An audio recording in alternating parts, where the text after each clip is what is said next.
Black people, we've got to fight. Jean Petro, you see us. Oguo,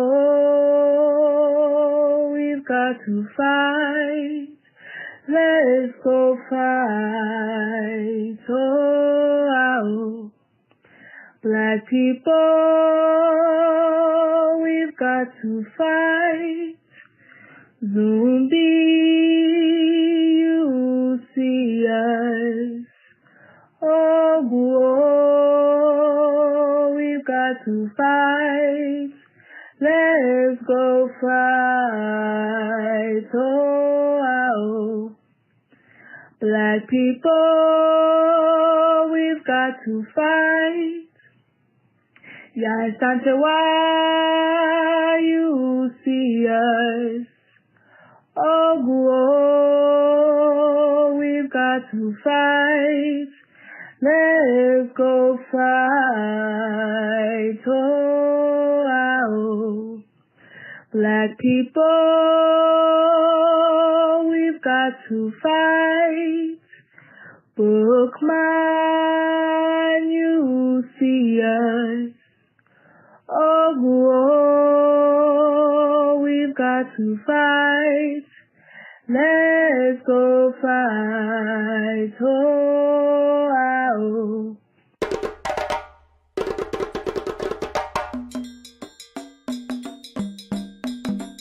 we have to have the courage to construct our own reality. And that's what Garvey was talking about. Because he said he looked around, he didn't see what he thought should be there, and so what did he do? He didn't get depressed about it. He didn't get defeated about it. He said, I'm going to build the government that we need to have. Ooh, where do you get that kind of boldness from? So we got to go all the way back to Garvey, who said he would come again. He said he would be here with us, no matter how long it took. And I'm telling you that the way he comes back is in our work. Not honoring him in words, pomp and all of that stuff, but honoring him through doing what he did. How many of us have the courage to do that? The man took on the world for us and in our name. And then we come to Sodai. And in this presentation of the paradigm, I'm going to make this like what it is we want to reach. So Sodai is translated clear word in Dogana language. And I use it to mean that here we gain understanding. This is sight with understanding. And it is seeing beyond what just we think we see with this physical thing. It's seeing beyond that. And so we gain vision, because that's what vision is. With vision, you've got to be able to use the imagination informed by the African spirit. And Brother Amos, who I work very closely with, was a good friend of mine. He taught me, and he would talk about imagination. Image a nation. Do you see? But that's got to be part of vision. To be a visionary, you got to see beyond this box here. You got to see beyond the ma'afa. You got to see what is it that our people rightfully should have, and that's what Garvey did. Garvey had a vision.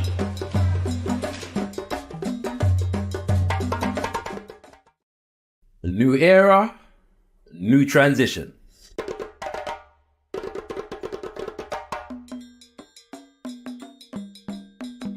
Greetings, this is Shakara, and it's been an honor serving you as director of Got Kush TV.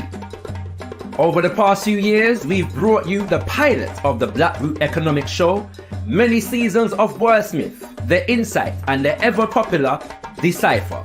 We have covered community events and even hosted a few of our own, including Blacktricity as a part of the official Ghana Beyond the Return roster. We also kept you company throughout lockdown with the quarantine convo. After a brief hiatus, we came back with our regular weekly interactive live show, Zivanai, keeping you up to date with current events around the black world, from UK to Senegal to Haiti and beyond. It is our aim to continue to develop as a premier black media institution, and for that reason, we have a special announcement. Introducing Kimbunga Media. Between the 10th of June and the 17th of Mosiah, August, we will be transitioning to a new name and institution, Kimbunga Media. In the beautiful Kiswahili language, Kimbunga means whirlwind. Look for me in a whirlwind or a storm. Look for me all around you. For with God's grace, I shall come back with countless millions of black men and women who have died in America, those who have died in the West Indies, and those who have died in Africa, to aid you in the fight for liberty, freedom, and life. Our name symbolizes our aim to take the media landscape by storm, developing high quality, impactful, geopolitical and cultural content aimed at empowering African people, bringing knowledge, information, inspiration and analysis from an unapologetically Pan-African, universal African nationalist and African-centered perspective. So, what can you expect? We are gradually developing a full spectrum of flagship shows and presenters, but in the immediate right here now, over the next couple of years, we have two major aims in bringing you our flagship shows. One, the return of Kush Communiversity, bringing you high-level scholarship in all areas of people activity, featuring luminaries from across the black world. And two, the production of the full first season of the new and improved Ujamaa Black Group Economic Show. While we encourage you to develop and support black businesses, this show aims to raise our awareness of the political economy of today's world and popularize new solution paradigms in political economy among African people. Alongside all this, we will continue to bring you Zivanai, Janeba, the Afrocentric perspective, All Eyes on Africa, Ghana, Democracy Under Fire, the Revolutionary Minds team with that artistic, ancestral energy, and as things grow and develop, there'll be plenty more. We also have plans to host live events and film screenings, so stay tuned for more information on that. So what can you do? Continue to support us by watching, liking, sharing and commenting on our content. Be sure to follow us on all social media, and if you are so moved, join our Patreon community. We'll be sharing flagship shows exclusively with our Patreon community before general release, and granting you discounts to events and future screenings. Right now, if you become a Patreon, you will have access to the pilot for the Black Group Economic Show and all installments of last year's Black History Month series, Sankofa, The Future of Black History. At some point, we'll be engaging in community crowdfunding towards the production of the new and improved Ujamaa Black Group Economic Show, complete with offerings and perks for those who choose to invest in us. Look out for the launch, and we thank you in advance for your support. Any questions, feel free to hit us up in the comment section and we'll be sure to address. We look forward to you joining us for this new phase of our development. Stay tuned as we bring you Kimbunga Media. Drums of Mosiah on the 17th of Mosiah, August. We join the international call together with Africans around the world in honor of the birthday of the most honorable Marcus Mosiah Garvey.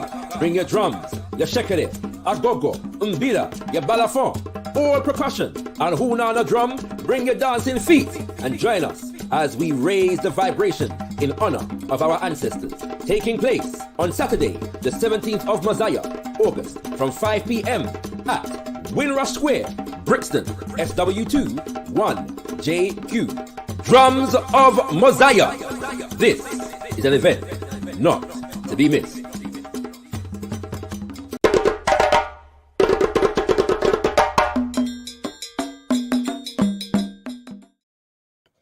Tendai Mwadi, be thankful unto the Mother, Father, creative life force of the universe. Kudzai Mudzimu Mokuro. We give praises unto our great ancestors. Abibi Tumi, Abibi Fahodi, African power and African liberation for all African people. Tendai Mwadi, giving thanks. Garvey lives, Mosiah lives. It is hard, so difficult to find men and women who will stick to a purpose, who will maintain a principle for the worth of that principle, or for the good of that purpose. And if there is a race that needs such men and women in the world today, God Almighty knows it is the race of which I am a member. Where can we find in this race of ours real men and women of character, men and women of purpose, men and women of confidence, men and women of faith, men and women who really know themselves? If 400 million Africans can only get to know themselves in the next 24 hours, we will have a new race, a new nation, a new empire resurrected.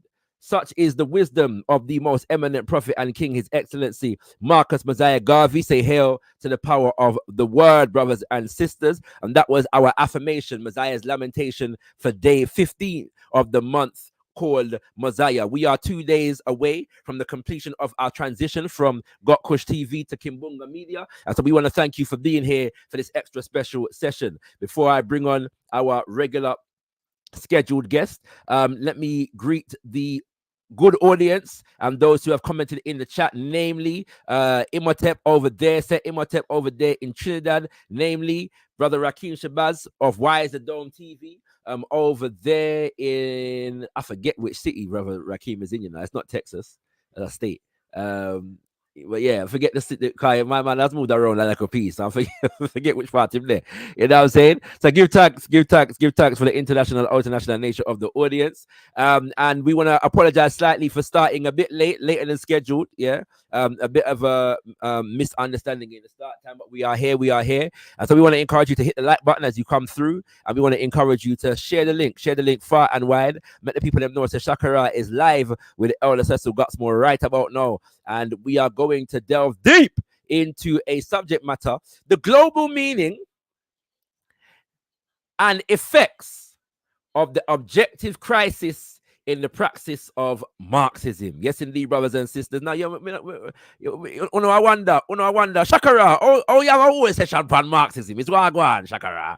You know what I'm saying? Well, I'm sure Elder Cecil was going to break it down. And for those who were here during our last session with Elder Cecil, this is somewhat inspired by a question that I asked Elder Cecil in relation to a critique that Baba Walter Rodney had of Baba Sajafo Kwame Nkrumah. And so that was the impetus for our conversation today. And so without further ado, before I bring forward Elder Cecil, let me just give thanks to all those who have been watching and have shared their feedback on the show that we did regarding Buju Banton and reggae dancehall and Afro beats. I want to appreciate the people who have shared their thoughts on that show and their good feedback.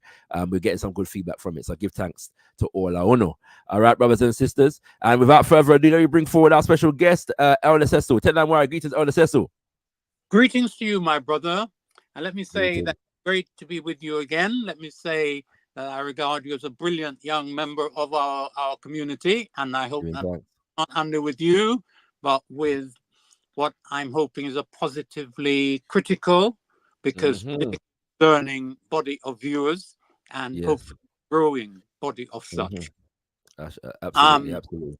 I noticed that you offered the viewers my kind of extraordinary title, which I've since moved away from a little bit, though the subject matter remains what I had in mind.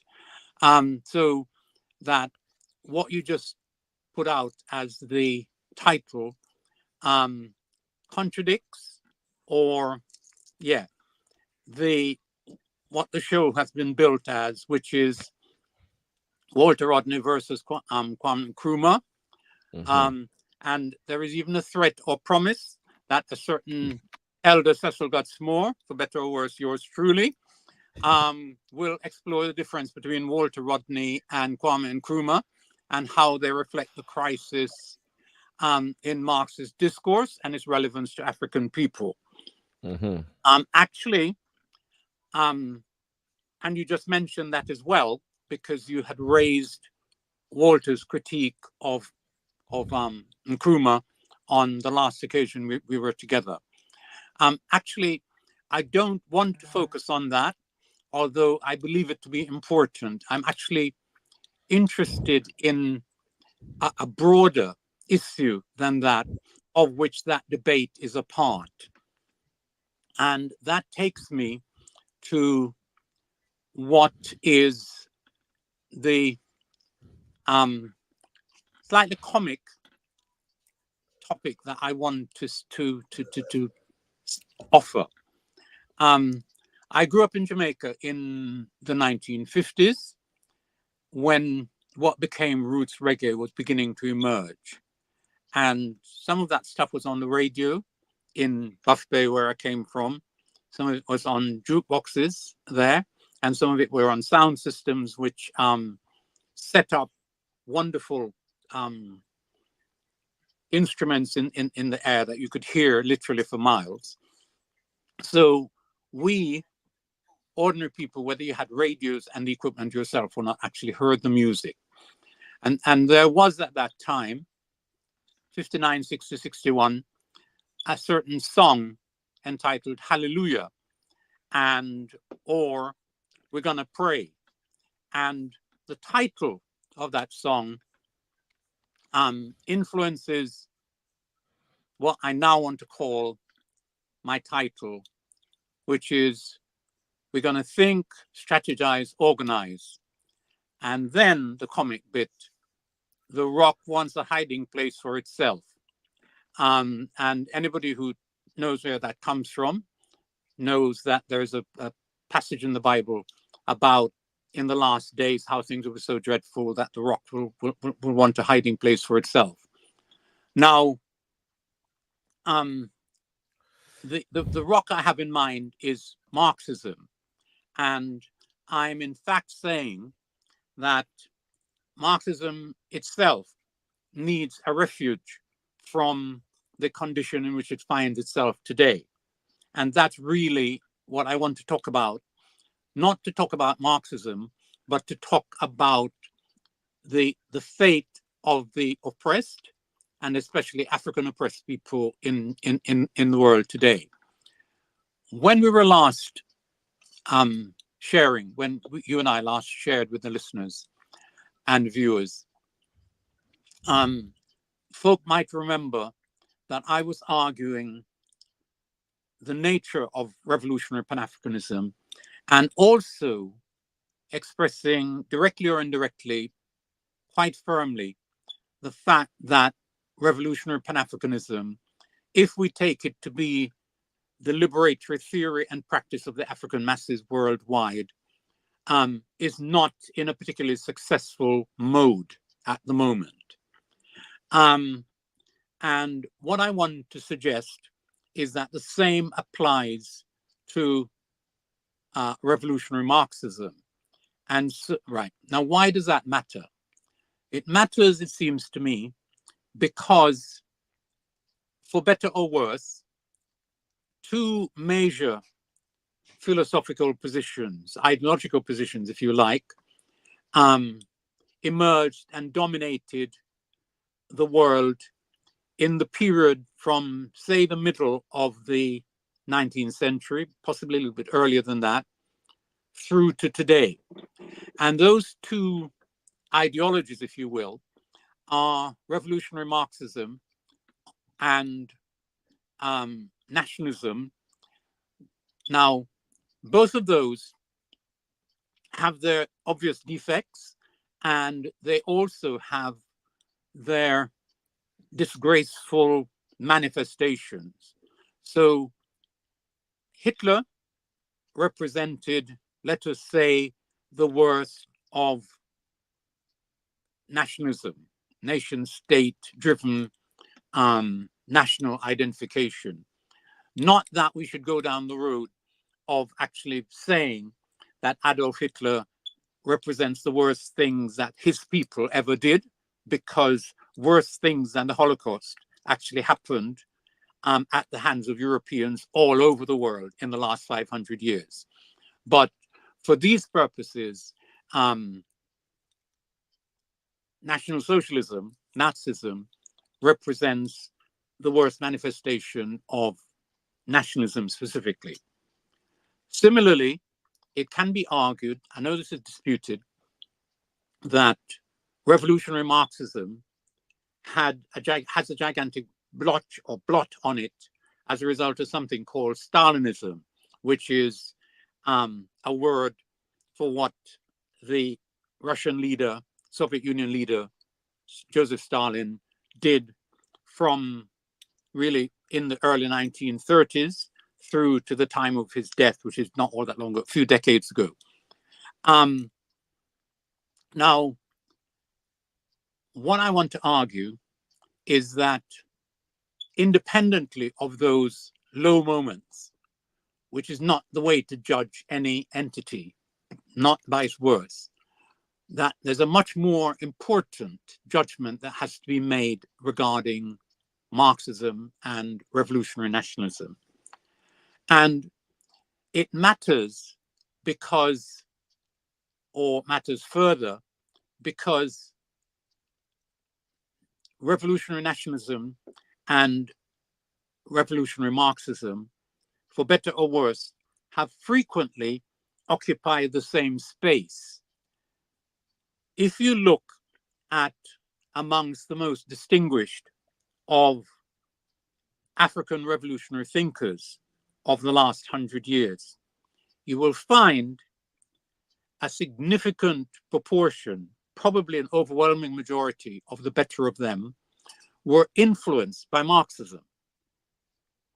And though this will sound outrageous, even Marcus Garvey, I'm not saying he was a Marxist, not saying he was a socialist, because clearly he wasn't, but his admiration for the Russian Revolution and for Lenin is beyond question.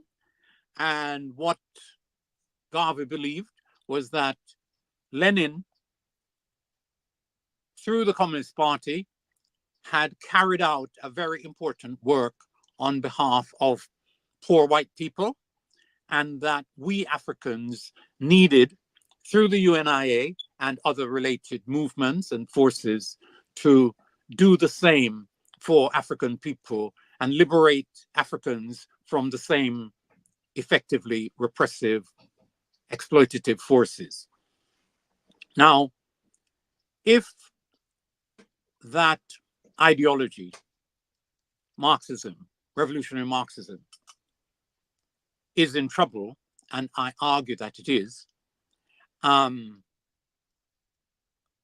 where we as Africans go is a problem or an issue that has to be raised. Now, I have, and I've just picked up a little book, which I may have mentioned last time, by a very bright young man. I've met him, Kevin Oko, and his actual book is called Red Africa, Reclaiming Revolutionary Black Politics. Now, the interesting thing is that here is one of the brightest and best of our younger ones, arguing that we should seek refuge in Marxism at a time when the nature of it, I will explain later, when Marxism, I am arguing, is itself in a serious crisis. So bright young ones of us appear to be advocating seeking refuge or solutions in a political position that is in practical and theoretical trouble of the most serious kind. Now, on the further strictly African side, it is undoubtedly the case that while in the period, especially after the Second World War, African nationalism achieved great victories, summarized as the defeat of colonialism, sometimes by armed struggle. However that defeat was carried out, whether it was a tactical retreat or military defeat, all of our territories, counting of an exception, have ended up as neo-colonies. And to the extent that that is true, it means that Red Africa and Red Africans failed. And whether they failed because they were Red Africans matters, because they were communist, if you like, revolutionary Marxist Africans, whether they failed because of that, or whether they are in a context in which not only they are failing and have failed, but revolutionary Marxism more widely has also failed. Now, the claim that Marxism is some kind of a failure could rest or be made to rest on what has happened in the last 3 or 4 decades in the wider world, and especially in Europe. There are books about the fall, and this is not the fall of, Satan from heaven as told in the Christian Bible. It's about the fall of the Berlin Wall, the Bamboo Curtain. It's about the fall of the world socialist bloc. It's about the disappearance of the Soviet Union. It's about all of that massive change that almost all of us witnessed if we were born, say, in the 1970s or even subsequent to that. So the claim for the failure of Marxism could be evidenced in the disappearance of socialist states almost worldwide. And the biggest of them, of the surviving ones, China, raises questions about what the socio-political reality of that entity is, whether in fact it is a communist country, as the West insists on doing, or whether it's some kind of a capitalist economy run by a communist party, which is seriously arguable as a proposition. Now, I don't want to rest the case for the crisis that Marxism is in on what has happened as the outcome of the Cold War, so-called. I think that in thinking about Marxism, the place to start is with Karl Marx. And what people know and should know is that he and somebody called Friedrich Engels published an important book, small book, the Communist Manifesto in 1848. 1848 was also and is also known as the year of revolutions. So there were, quote, revolutions all over Europe in that year. Importantly, none of them succeeded, not for long. Importantly, there was a social movement right here in the UK, from which country I'm speaking, a social movement here called the Chartists. This was the then manifestation of the British working class in its politically organized form, primarily, the Chartist movement. The Chartists in 48 were engaged in an argument about whether they should use physical force or rely on moral political force. And a member of the military facet of the British ruling class said in that 1848 moment to the Chartists, you are debating whether physical force or moral force.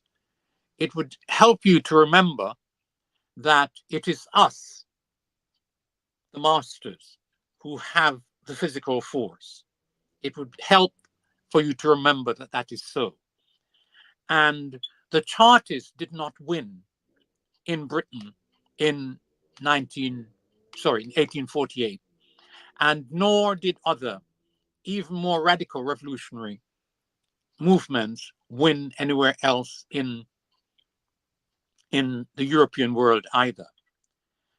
Now, in that 1848 moment, Karl Marx's key thesis in the Communist Manifesto rested on one of the most important revolutions inside of philosophy. Marx redefined the meaning of praxis, how theory and practice are combined. And Marx's revolution in this specific matter involved claiming that proof in politics and in theory rests with practice, not theory. And so it is perfectly possible for a theoretical discourse, such as Marxism, to be the soundest theoretical position that there is around for example, describing the structure of the world economy or describing the structure of world exploitation, the way in which certain forces are concentrating resources more and more into their hands at the expense of a larger and larger section of humanity. Importantly, that state of affairs needs to be understood as raising questions about what truth is and how you prove truth. And Marx said that the truth of practice, the truth of events, the truth of philosophy is to be tested against practice, not against the quality of theory, which is a thing in and of itself, and it can set any rules by which it can be judged. And that's not what's important. It's what's important is what is happening in the real world with or without reference to that body of theory. It's an important development in human thinking. And my belief is that all of the evidence in the world and in the West especially, since before 1848, points to a fundamental failure at the level of practice in which what Marx advocated as not inevitable, but as historically, dialectically produced developments within world history. Effectively, Marx said, and it's in the Communist Manifesto and throughout his work, that capitalism had produced a group of people at its center. He called them the proletariat, and that because of their numbers, because of their central function in the economy, because of their concentration at the center of the economy, they had been appointed by that historical dialectical process to be the grave diggers of capitalism. Now, importantly, Marx didn't say that they would inevitably be the grave diggers, because his whole work is located within a framework of class struggle. And there are no inevitable winners in class struggle. It's a function of whether the contending classes have self-awareness, have effective organization, have effective consciousness, and are able to mobilize that to act on their own behalf as a class and to act successfully on their own behalf as a class. And the truth of the matter, and people like me who have embraced both revolutionary nationalism, revolutionary Pan-Africanism, and revolutionary Marxism, and indeed you can't be a revolutionary Pan-Africanist, it seems to me, without having embraced some variant of revolutionary Marxism.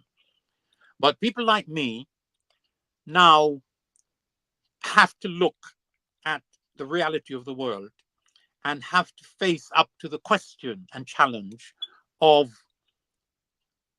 what appears to be a very powerful truth, that that social class that Marx said the history of the world and the history of capitalism, the most dominant mode of production in world history, had produced within itself its own gravediggers. And starting in 1848, the year of revolutions, and you can put a word inside of that list of words and say that you're really talking about the year of failed revolutions. So from that crucial and celebrated year coming right through, what we see is that the class Marx says history has produced as the historically transformatory social class has not been up to its historically given role, which is to dig the grave of and bury capitalism, imperialism, the system that we are increasingly under, however crisis-ridden itself objectively is, or at least maybe. So if you were to trace world history from 1848 through to this moment, what you would find is instance after instance, in country after country, of the proletariat being effectively defeated by the historically constituted class enemy, the bourgeoisie. And so there are key moments. One key moment was the moment of the First World War, and which ended with one revolutionary triumph on behalf of not just the proletariat, although Lenin organized on behalf and organized with and for the Russian proletariat. But that revolution succeeded for a number of reasons. One is that the Russian state was in a serious crisis, had been effectively defeated in war. And equally importantly, perhaps even more importantly, the peasantry, which is not Marx's class of gravediggers, the peasantry, those people out in the countryside, in control of or seeking to be in control of land, joined its interest to the interest of the urban factory working proletariat to bring down the Tsarist regime. Nowhere else in Europe and nowhere else outside of Europe did that occur. And so if you look at the end of the First World War in the European world, the working classes, having spent the previous 3 or 4 years killing each other on behalf of their nation states, turned back internally into their nation states and in many instances, attempted serious revolutionary upsurges. In none of those can any permanent success be recorded and claimed. So if you look at Germany, look at Italy, look at Britain, look at France, look at the United States of America, look at all of those places. And in Britain, for example, next to nothing happened. The exciting moment is not 1918, 1919. It's actually 1926, the general strike. And the general strike is self-defeated and actually defeated by a combination of reactionary laborism and middle-class, anti-working class organization and ruling class mobilization of state forces, which won hands down in that moment. In the United States, there's a Red Scare. In the United States, Hoover was coming into existence. What he represented, if you like, militarization of the spying and destructive against the working class and poor people, black people. That's a moment in which that aspect of the United States state is consolidated. So what emerges in the labor movement thereafter is an organization called the AFL-CIO, and it's very reactionary laborism. And so reactionary and laborist has it been that we've ended up in a state of affairs in the United States of America where a presidential candidate can say truthfully of effectively half of the American working class, which she divides into two. She focuses on them because of what US capitalism has done to them. And she then says that it has made half of them into deplorables, racist, sexist. There's a whole list of correct descriptive adjectives for half the Trumpians. And the other half are only better than them because they haven't followed them and the leadership down the road that has turned them into racist, sexist, whatever. And we in the UK, in the last 2 or 3 weeks, have witnessed a working out on the streets of what Hillary Clinton meant.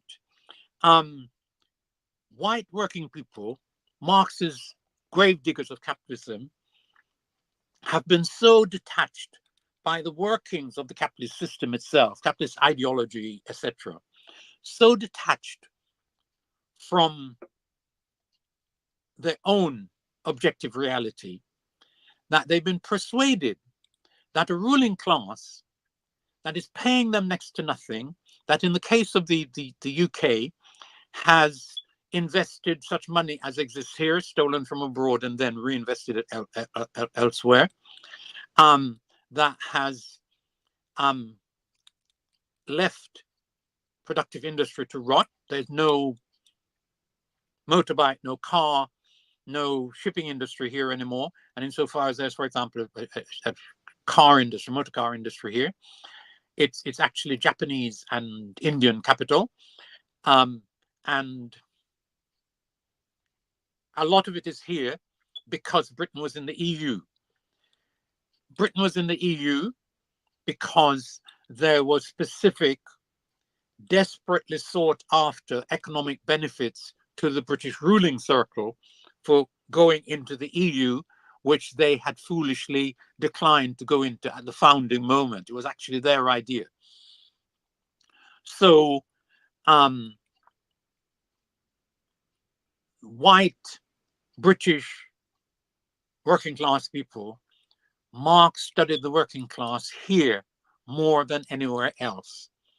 Incidentally, somebody, I'll have to check down the source of the quote, but I know that somebody, an aristocratic anthropologist, said maybe 10 or so decades ago that Marx, unfortunately, spent too much time studying the British proletariat in the reading room of the British Museum, and that he would have understood them better had he studied them on Epsom Downs on Derby Day. It's a good idea, and well worth exploring. But to go back to now, that working class facing having to be made to pay for a crisis occasioned by the greed and stupidity of the finance capitalist sector of Britain and the world,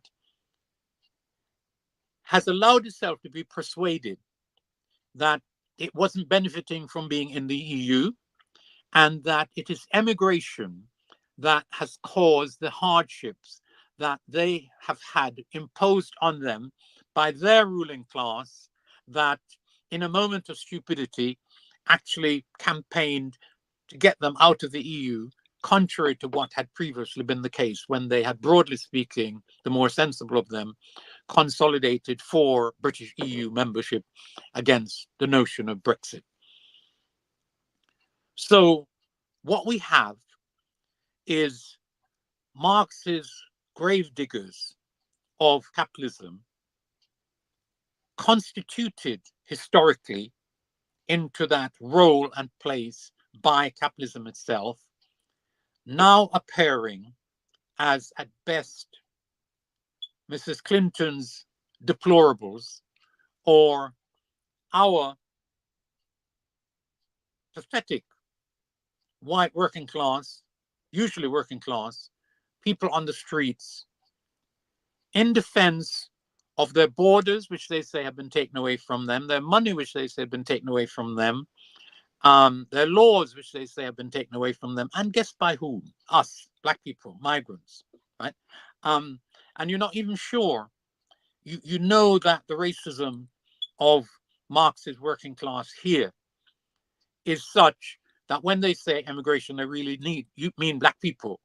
But they are so backward, so deplorable, that they can conflate European EU presence in Britain with something called emigration and join in a right-wing drive, baseless and non-beneficial to Britain and non-beneficial to them, to leave the EU. The long and the short of what I'm saying is that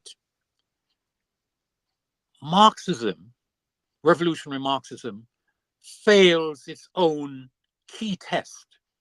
And that key test is, does the practice prove the theory?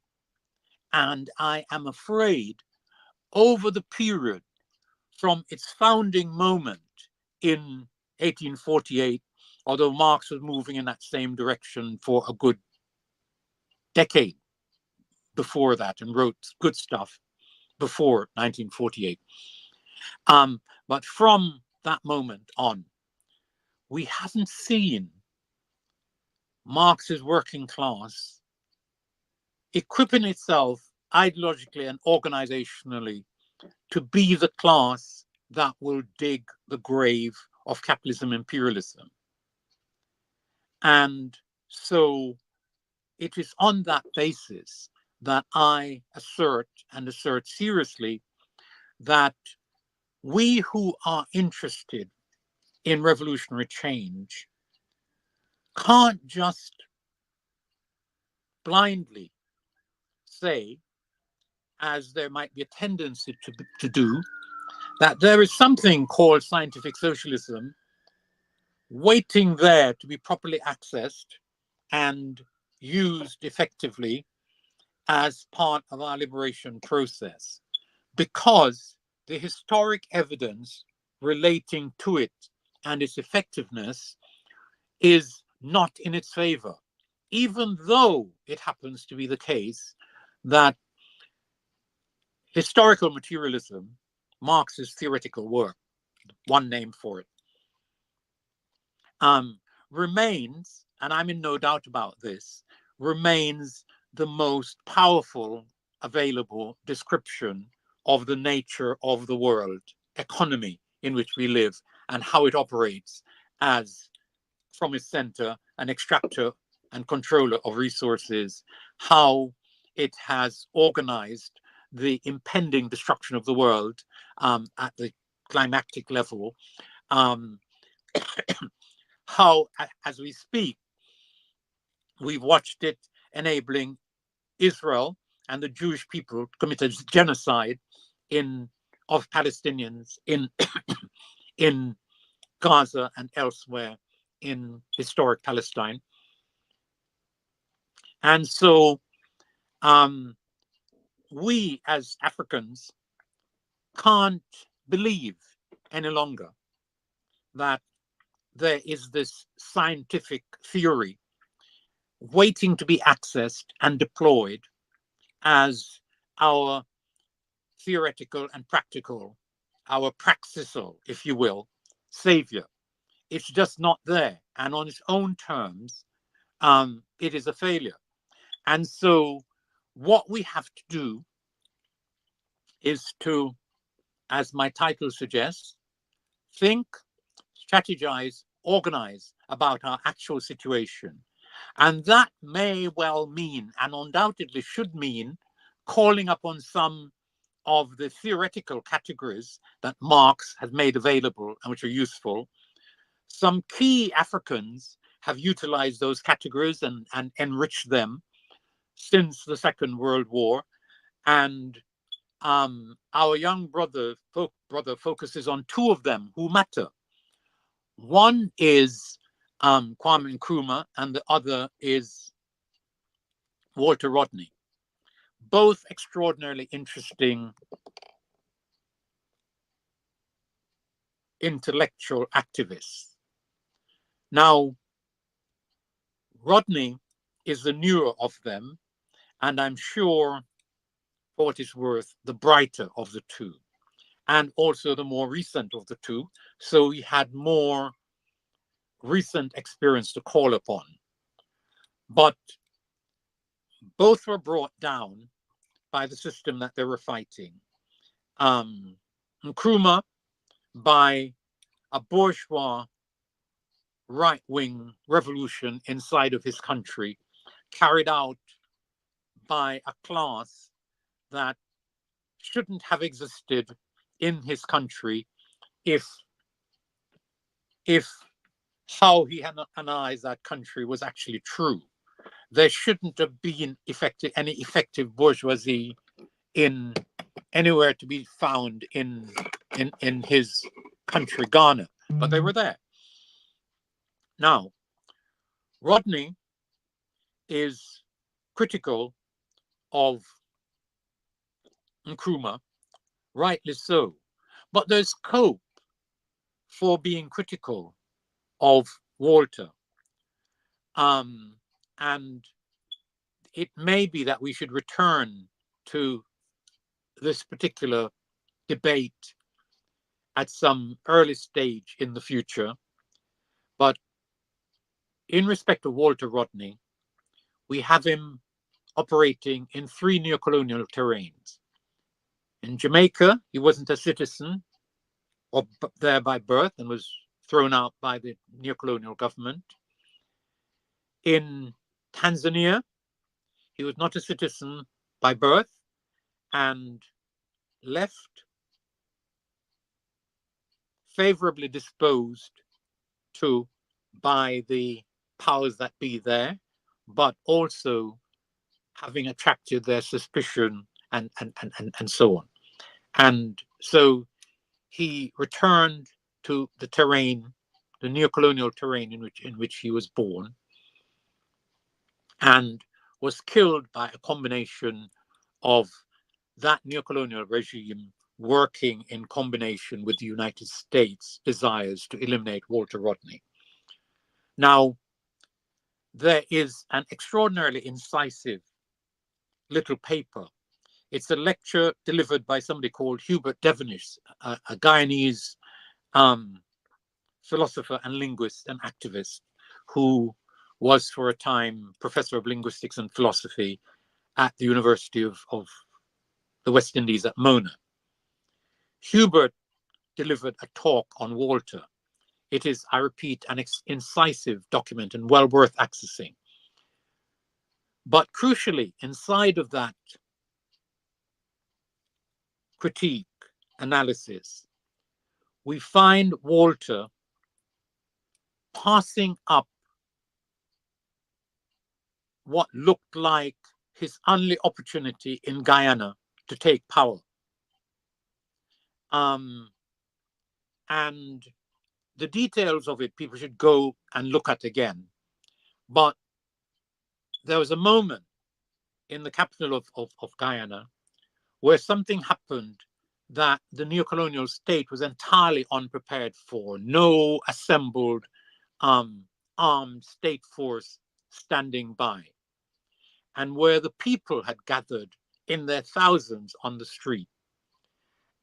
And where if they had moved in that moment, and Walter is the one who told them not to move and to wait, if they had moved in that moment, things may well have been bloody on the following days, but it was actually the opportunity by the African Guyanese community moving in defense of higher wages, so economistically moving, but moving also on principle, because the state was effectively their employer, and the challenge that they were pursuing for higher wages was also a challenge against the way the state had been constituted, and had they exercised their capacity, which they had on that day,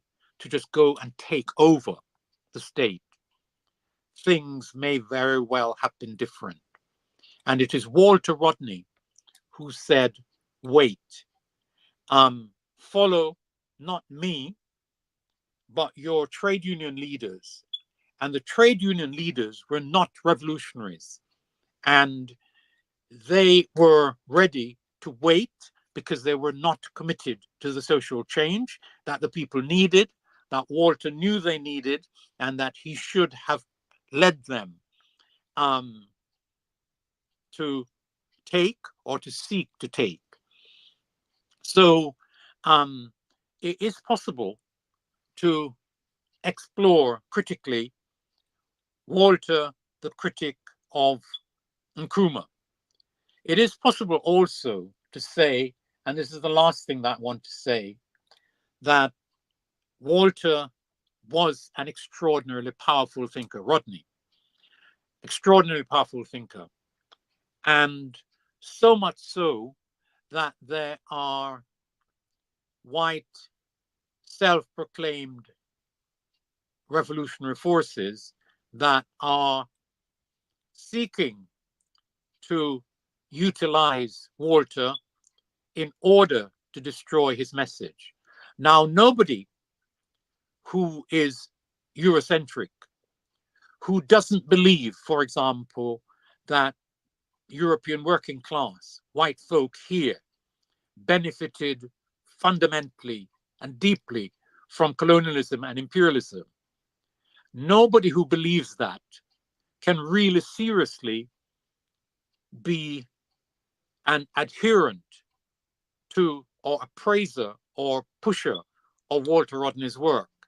And yet he has been grabbed hold of by a Marxist formation, right, based mainly here in the UK. And those people, in my certain knowledge of them, are Eurocentric deniers of the benefits that accrued from colonialism and imperialism, still accruing from neocolonialism now, and imperialism more generally, to them from their place and location, either at the center of capitalism, places like UK, France, Germany, the US, but also sometimes in the case of South Africa, Southern Africa, and so on.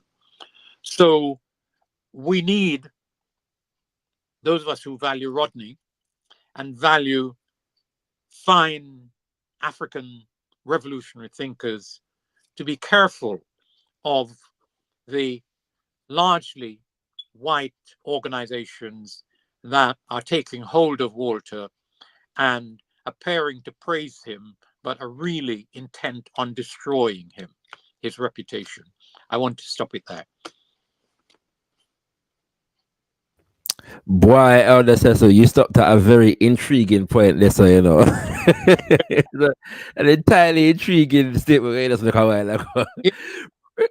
Brothers and sisters, we're listening to Elder Cecil Gutsmore with a variation of the advertised subject matter, which is no less important and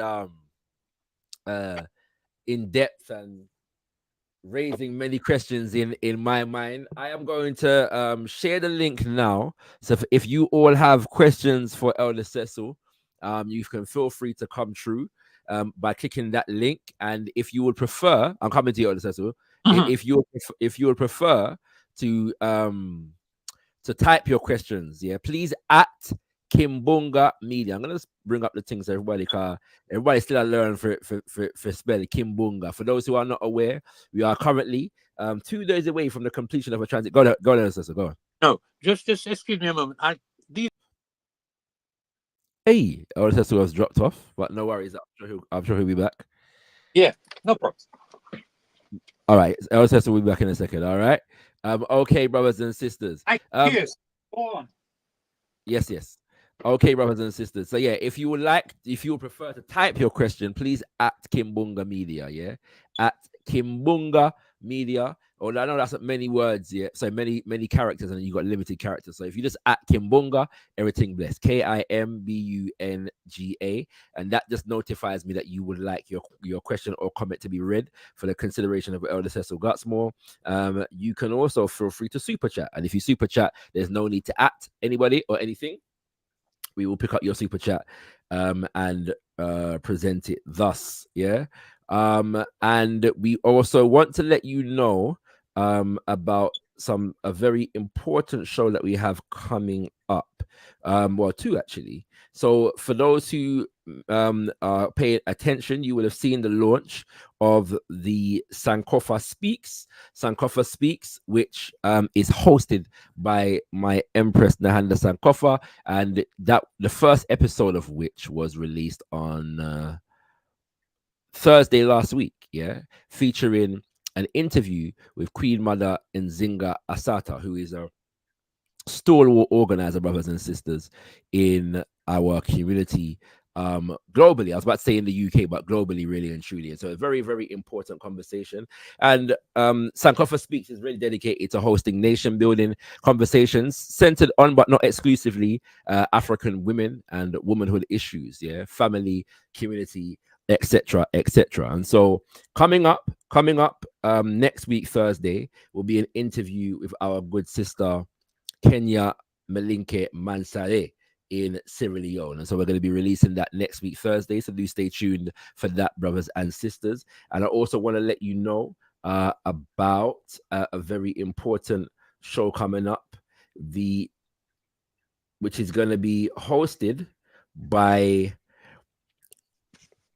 Jikola Kimbunga, brothers and sisters. Jikola Kimbunga, which means the eye of the whirlwind. This is a group of brothers who have come together to organize on behalf of African people. And Jikola Kimbunga are going to be hosting the first African Survival Initiative roundtable discussion, brothers and sisters. And so there'll be a month of these for the foreseeable future. And the very first edition will be on understanding Project 2025. And so there's going to be a series of discussions looking at the election in the US of A. And so the first conversation is going to be about understanding Project 2025 and beyond. Yeah, Project 2025 and beyond, brothers and sisters. And that's taking place on the 24th of August. And from 1 p.m. EST to 2 p.m., sorry, to 3 p.m. EST, which corresponds to from 6 to 8 p.m. BST, brothers and sisters, UK time. And so do come true for that conversation and stay tuned for more from the African Survival Initiative, because that's going to be a powerful set of shows looking at centering American politics and its relationship to the African world, brothers and sisters. Yeah, relationship to the African world. All right. And Elder Cecil has returned. Greetings, Elder Cecil. Good to be back. All right.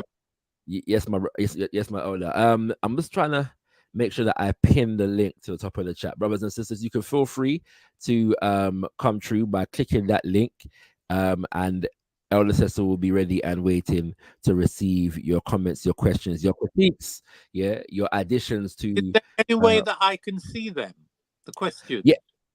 No. Well, yes. I'm. Well, if they type in the chat, I will bring them up on the screen. And if but some of them may click the link and come forward and ask you themselves, so you'll be able to hear or see them if they choose to do so. Yeah. And so we haven't got any yet, so I'm sure they're just still typing, but we'll come back to the chat in a second. Let me begin, Elder Cecil, though, by asking you a couple questions. Yeah. Now, first and foremost, to kind of begin where you left off, not right where you left off, but slightly before that point, when you talked about Walter Rodney and his reluctance to take power, so to speak, at that moment in time. Now, in our last conversation, I mentioned the speech of Walter Rodney regarding the crisis at the periphery. Yeah. And in that speech, he seems to be alluding to the idea that he seems to have a gradualist approach. Yeah. And that might be for want of a better term, which is that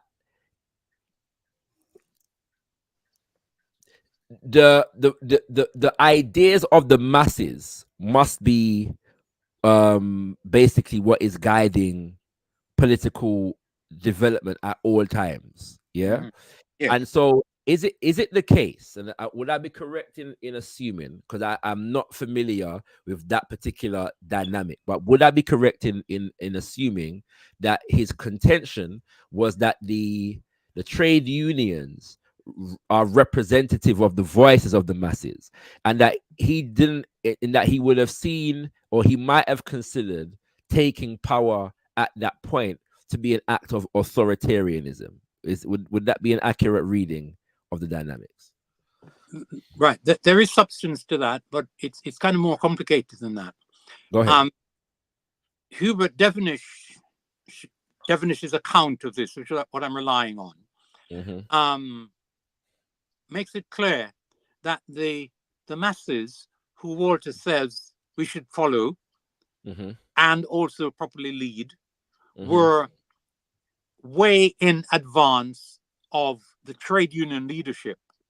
Understood. And so for Walter to have said to the masses, don't move today, but wait for the leadership, because they are your leaders, at a point when these are people who were compromised by their relationship to the government,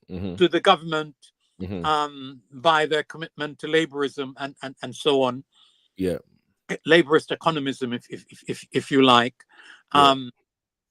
If that reading of what was happening is true, and it appears to have been, then Walter was actually failing to follow the masses, because what he had to do was effectively push the trade union leadership out of the way in order for the leadership of the masses to be expressed in his own leadership, taking forward what they were wanting to do, which is to be led into seeking to take power from a backward neocolonial leadership.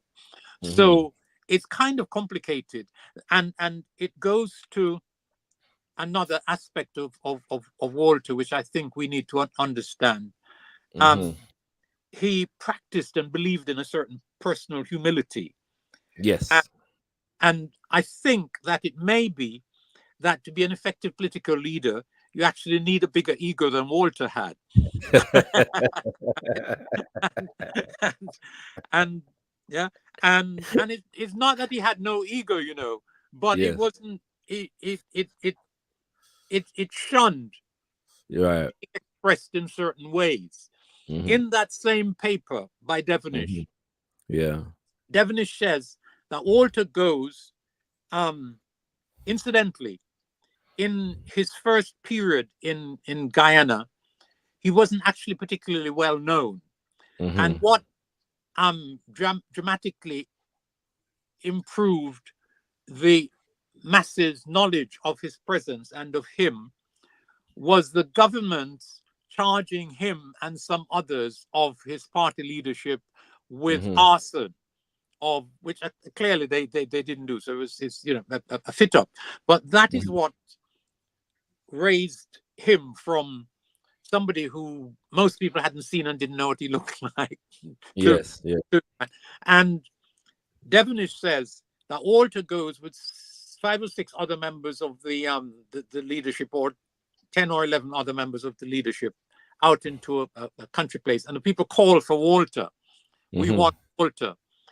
And Walter calls 6 or 12 chairs so that all of his party can stand and be visible, because it wasn't appropriate for him alone, who was part of a collective leadership, to be, to be elevated above those others. So he had democratic ideas. He had ideas of personal humility, and so on. That it's a difficult notion to have. But the truth of the matter is that you need more personal egoism and personal ambition than Walter actually had, or interesting purposes appears to have had. Right? It's a thoroughly interesting analysis. Go ahead. He did want to be leader of Guyana, but he wanted it on proper terms. And proper terms were not available at the time, in those circumstances, which is why the Grenada leadership, very different place admittedly, which is why the Grenada leadership didn't take power by proper means, as in constitutional means. Everything they did immediately afterwards was absolutely constitutional. They had all of those orders ready and so on and so forth. But you have to be prepared to move. The opportunity presents itself. That's why Lenin succeeded. Right? And the one experience, the one instance in Guyana, in Walter's 5 years in Guyana, 5 or 6 years, where an opportunity presented itself, a genuine social and generated opportunity, he didn't take it. Right. You kind of went where my mind went in terms of obviously Walter Rodney didn't live long enough to produce a substantive analysis of the Grenada Revolution, but based upon those sensibilities, it would have been interesting to see what his analysis of the revolution and the character of Maurice Bishop in particular would have been in that regard. Yeah, oddly enough, what I'm saying about Walter ties in a way to Maurice, because the way the Grenada Revolution fell apart wouldn't have happened had Maurice had less sharing ideas and been more committed to being the maximum leader. But he came out of a tradition of shared leadership. No, I understand it. Yeah. Yeah. And But you and I know, oh, that a lot of the narratives suggest that a lot of the problem was that he was too. There are some people that suggest that he basically had too much of an ego, and that was the problem in the party. Well,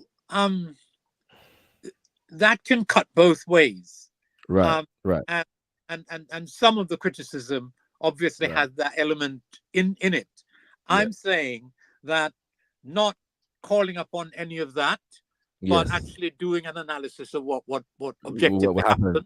Right. The notion that he was prepared in the crisis within the party to share and leadership and to allow that to become policy, which backing off it then made it look like a reactionary move that could be dubbed bourgeois or petit bourgeois, right? So my argument, and it's maybe even be thin, but I don't think it's substance free, that certain of what I'm saying are Walter's political limitations at the level of ambition.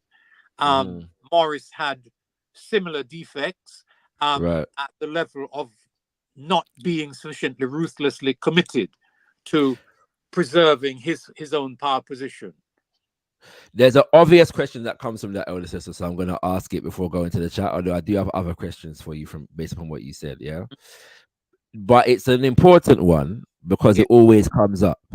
And it's important because it is often the propaganda that is used against our leaders, our revolutionary leaders, which is the fact that the justification for often their overthrow and or assassination is the fact that they were authoritarian. And so it might sound to maybe the untrained ear that you are advocating for a certain level of authoritarianism in your discourse at this moment. Is that not the case? No, it's not the case. It's not an argument for authoritarianism, but we're exploring individual character and what it requires to be a leader when there is powerful opposition and genuine opposition and sometimes opposition. Absolutely.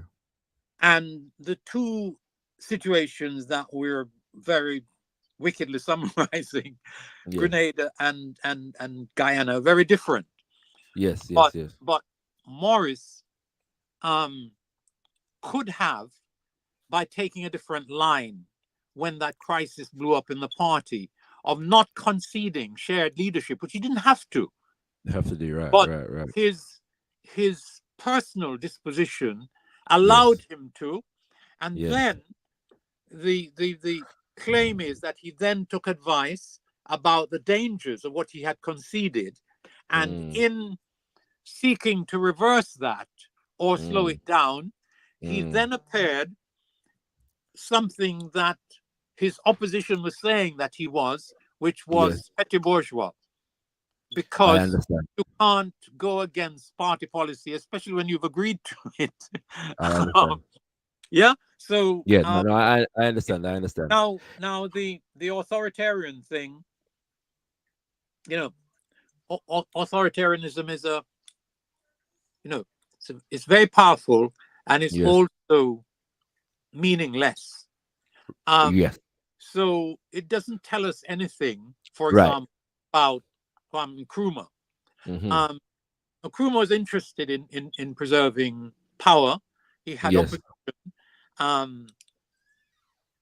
One of the ways in which he sought to do that was a one-party state, and Walter objected to that, probably correctly. So Walter was also committed to democratic forms and procedures, and procedures and practices that appeared to violate those norms. He was kind of instinctively opposed to. So the claim about authoritarianism could be applied to Kwame Nkrumah, and very solidly to Robert Mugabe, who knew how to maintain power.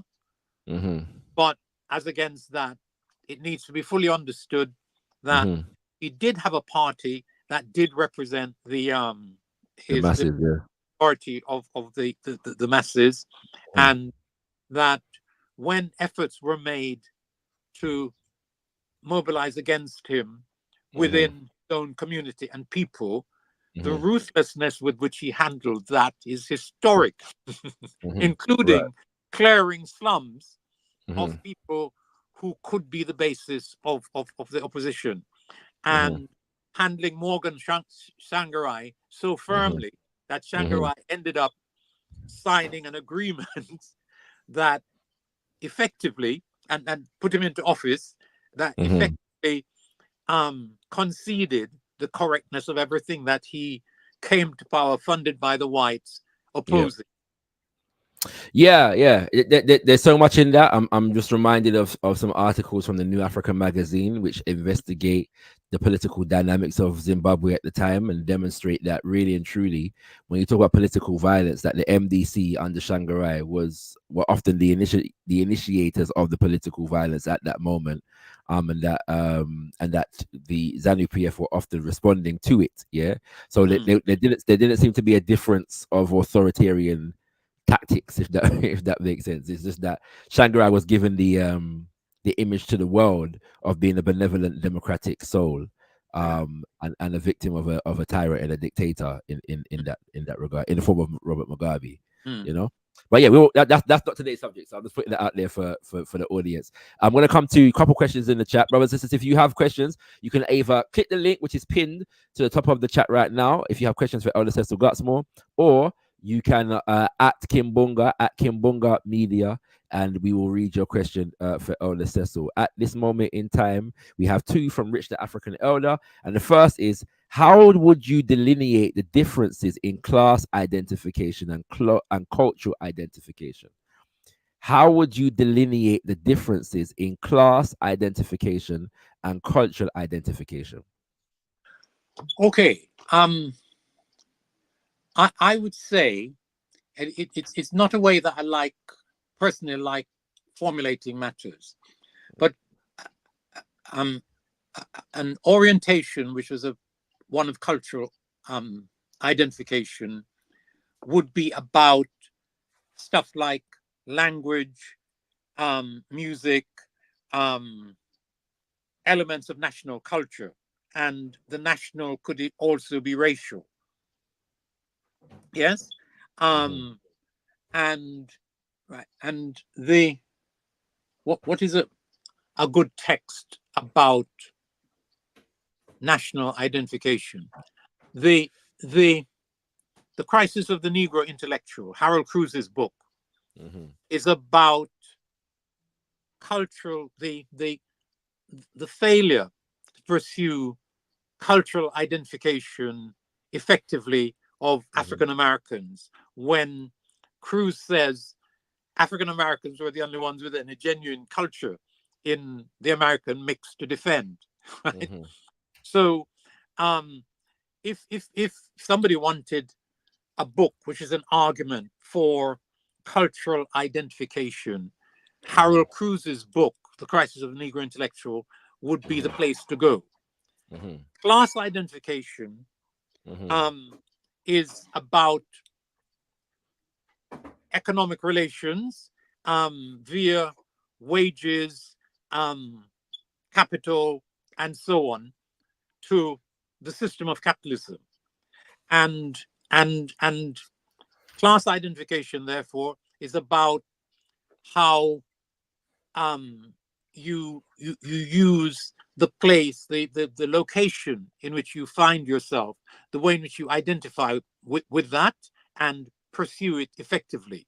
So for these purposes, the best theorizing of class identification is the Marxist one, where he says that an effectively functioning class has to be a class in and for itself, knowing its own identity, knowing its own interest, and being willing and able to pursue it systematically, effectively, successfully. Yes. So I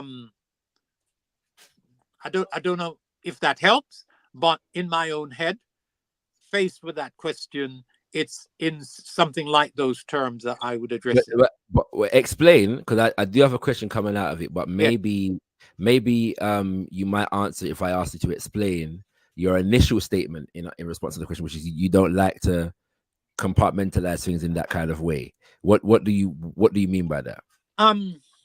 Now,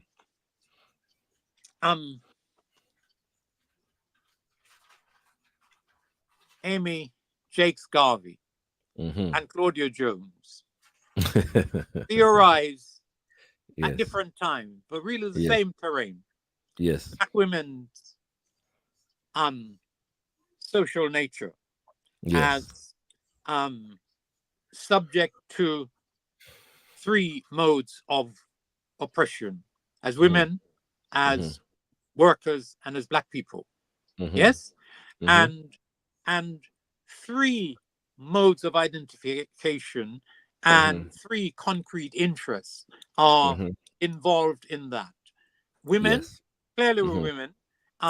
In almost all societies, women are more exploited than men, and frequently also exploited by men. And I don't just mean ruling class men, I mean men of their own class and location, including in the same unions.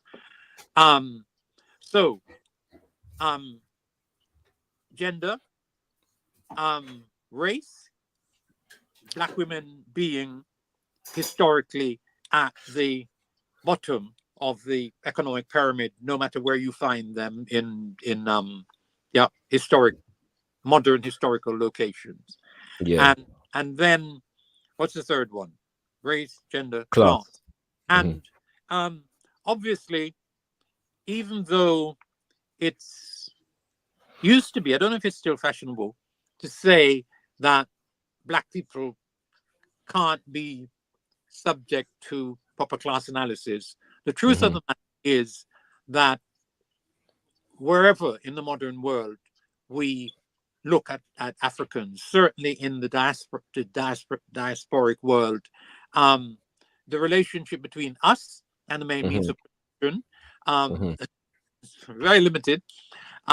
Frequently we're kept away from land, so all we have literally is our labor power to sell. And that makes us, whether we like the source of that theorizing or not, which is Marxism, it makes us effectively proletarian, the bottom class in the society, with or without factories, which is the other element in the modern world, proletarian notion. But so that in an attempt to explain the meaning of those identities, a class identity, which is an economic relationship to means of production, including labor power and the sale of that in a market. Gender exploitation, which is women as lower paid, women as doing both domestic labor almost full time and paid labor and other forms of labor as well, including producing the children and whatever and so on. So each and every one of those, all 3 of those, are really very specific, quite identifiable, and quite real. So when I say that I don't like to do it as boldly as the initial question did, partly what I have in mind, that I'm not amongst the people who has ever said or believed that class doesn't exist amongst African people. But and so I've been able, in over 50, almost 60 years now, to work with people who identify themselves as race nationalists almost, and with people who work effectively and think of themselves as class-based politicos, because I think that Africans have a class identity and interest, and a race identity and interest, and both have to be defended, and that they're not contradictory if properly pursued. So let me quote my father and the refrain that he often said, and you've heard this before. That yes, the issue is not race versus class. The issue is the primacy of race or the primacy of class. Yeah. And so to complicate what you just said a minute ago, even in relation to your previous statements regarding the extent to which the white working class is a beneficiary of the system as it stands, I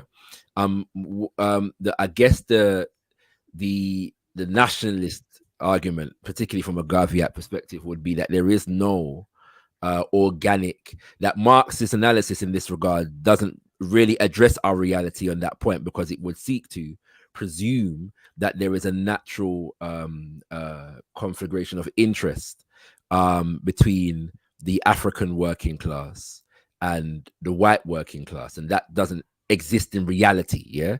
And as you identified earlier, and the fact that even white Marxists fail to appreciate that is it actually, you know, speaks to that reality in general. But the other side to that, Elder Cecil, is the fact that go ahead. May I kind of intervene there? I think, and this is my Marxist degeneration coming out, but I think that objectively, Black people and poor white people have the same interest. Racism and their identification with what their masters tell them, and their over-identification with the tiny benefits that they get, is what leads to the distortion. I mean, in the UK, in the last 2 or 3 weekends, what those people objectively have nothing against Black people, objectively, because we are not the cause of any of the hardships that they're going through. Not a single one. Even what they say about housing, the housing crisis isn't anything to do with immigrant presence. It's to do with the fact that the state stopped producing housing, sold off the social housing stock to buy whatever. And so the objective reality is that if only they were enabled to look at what is really happening, they would see that they are buying into a set of falsehoods from which they do not benefit. Let us assume. But the contradiction, though, is that what they are effectively fighting for is for the system to take better care of them. Yes. And so in effect, that requires them to not deal with the unearned the criminality right of the state as it exists, because they are relying to the state in terms of the state's national interest. They just want to be represented in the state's national interest to a greater degree. That is that. So in that sense, we're talking about your analysis, or let's say the Marxian analysis, is only objective if we take the class position of white people as an organically occurring phenomena. Right. There's no right. Marx's description of their objective position is real, and it includes, on Marx's part, recognizing that they gain benefits from their connection to the exploitation of others, including via slavery. Marx is very good on slavery, and the benefits to this place from it. Not enough nationalists read Marx. that Let me just say, that is a valuable criticism. As somebody who does read Marx, that is a valuable criticism of nationalists. But go ahead. So I kind of, in a way, forgotten the point that I wanted to make, and maybe I should leave. Come back to me for a moment. In a moment. Yeah. No problem. Yeah. So I'm just fleshing out the so we can get the most out of Rich the African elders question. He also asked, which is going to bring more, I guess, take us deeper into this down this road. Do you see Marxism as a European hegemonic essentialism? No. I mean, and let me also caveat that with: is it often applied in a manner that would suggest it is, or is it often applied as European hegemonic essentialism? No, I think our world is actually more complicated than that. Now, the popular nationalist assault on Marx correctly identifies him as personally guilty of racist statements and even racist attitudes. Yes. That same assault on Marx, including the stuff by Carlos Moore, genuinely misunderstood. I mean, theoretically misunderstood what Marx was saying very originally in relation to how capitalism had benefited from the enslavement of our ancestors. Yeah. And Carlos Moore doesn't understand the concept primitive accumulation because he thinks that it's an assault on Africans, and Africans are being called primitive. Primitive accumulation is nothing to do with the resources coming from a primitive place. It's to do with its location, the location of the resources as the first point from which it comes, if you see what I mean. So primitive accumulation also took place by the Russian Revolution because it needed capital to do what it had to do in relation to the development of the state. And one of the difficulties that they got into is that they had to expropriate the peasantry in order to assemble the resources. And that's the Trotskyite argument against the Stalinists. Although, anyway, let's leave that to one side. So, now, so that's one truth. So we got to understand, and it may be that we don't have to, but it seems to me that would make sense for us to understand what Karl Marx, if nobody else within Marxism, says. Right. So he combined being personally something of a racist with having an incredibly penetrating analysis of the nature of the modern world and of capitalism's connection to parts of the world external to it, and the modes of production that it used in order to enrich itself, like slavery and so on. So Marxism as Marxism isn't our enemy. Marxists, and Garvey had this problem, Marxists believe that because they had something called scientific socialism available to them, that their position was superior to everybody else's permission, and that it entitled them to belittle everybody else's position. And they did that with Garvey, and also they practiced what I think the term is altruism, which is this man is putting together a wonderful organization. We can go in there and take it over, and so on. And Garvey wasn't having any of that. So his confrontation with Marxism isn't anti-Marxism.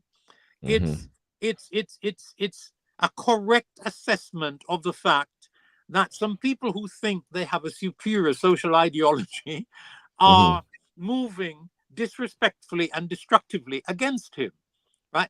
So the Garvey response to the and you have to combine that with knowing that the Communist Party of the US had a massive and important element of Black people within its leadership from the 1920s, and because of that, and because they were better than most whites on the race issue, they are nothing like as bad as whites can be and frequently are. and so all of that has to be factored in. So I have to challenge you on that, though, Cecil, somewhat, because you would know probably know better than me what came of that. Well, first and foremost, we have to deal with the fact that the Negro question, as they put it, was very much a subordinate issue. Although I would agree that some of them had a better understanding of it than others, but that the Africans who were organizing on that particular issue, even within the Communist Party, some of them, most famously George Padmore, ended up in significant trouble as a result of that. You know, so to the extent that they understood it, it had to be kept subordinate to the interest of let's say the Russian leadership at the very least, and to the extent that it couldn't, Africans suffered being made persona non grata and having to flee from the country and the party as a result of advocating about African people. I think that the mention of Padmore is interesting, but we need to understand Padmore and what happened with Padmore. And I don't know if you've read it. I'm sure you have. But our brother who works here, the Caribbean professor of Pan-Africanism, Hakim book, Pan-Africanism and Communism, correctly locates Padmore's dispute with the Communist Party and the historically properly documented analysis, which is in Hakim's book, doesn't support and in fact fundamentally contradicts the Padmore generated account of what happened between him and the party, right? Okay. So that's just worth noting. This is no shade to Hakim Ali, but it is a fact that he's a very dedicated communist, and Leninist to that degree as well. So I think that wouldn't be surprising. I think that is important, and it has to be taken into account when thinking about Hakim's work. As against that, I believe him to be, and we're not in the same place politically at all, but I believe him to be an authentic and honest archival historian. He's very good. And I don't believe that even if you call him a Stalinist, that his Stalinism would... I think he's Leninist, not Stalinist. Implicitly, you were saying something along those lines, and I don't think that his historian's integrity would enable Hakim to fabricate a story. I would agree with that. Between the Comintern and Padmore. For the record, I would agree. I agree with you. Interest of the Communist Party. So right. So that's one thing. And in addition to that, the Negro question, which Hakim incidentally deals with interestingly in and quite exhaustively in that same book that I just referred to, but it's complicated. One of the things that Hakim argues, and I think is problematic and probably wrong, is that Leninism got the answer to the Negro question right, in that they were advocating African liberation from colonialism, and even at one stage advocating the division of the United States and the setting up of those 5 or whatever states in the South as the Negro homeland. So the Communist Party and Marxists weren't necessarily backward on those big issues, even though because they were frequently white people and almost invariably white people, and that brings racism in its train.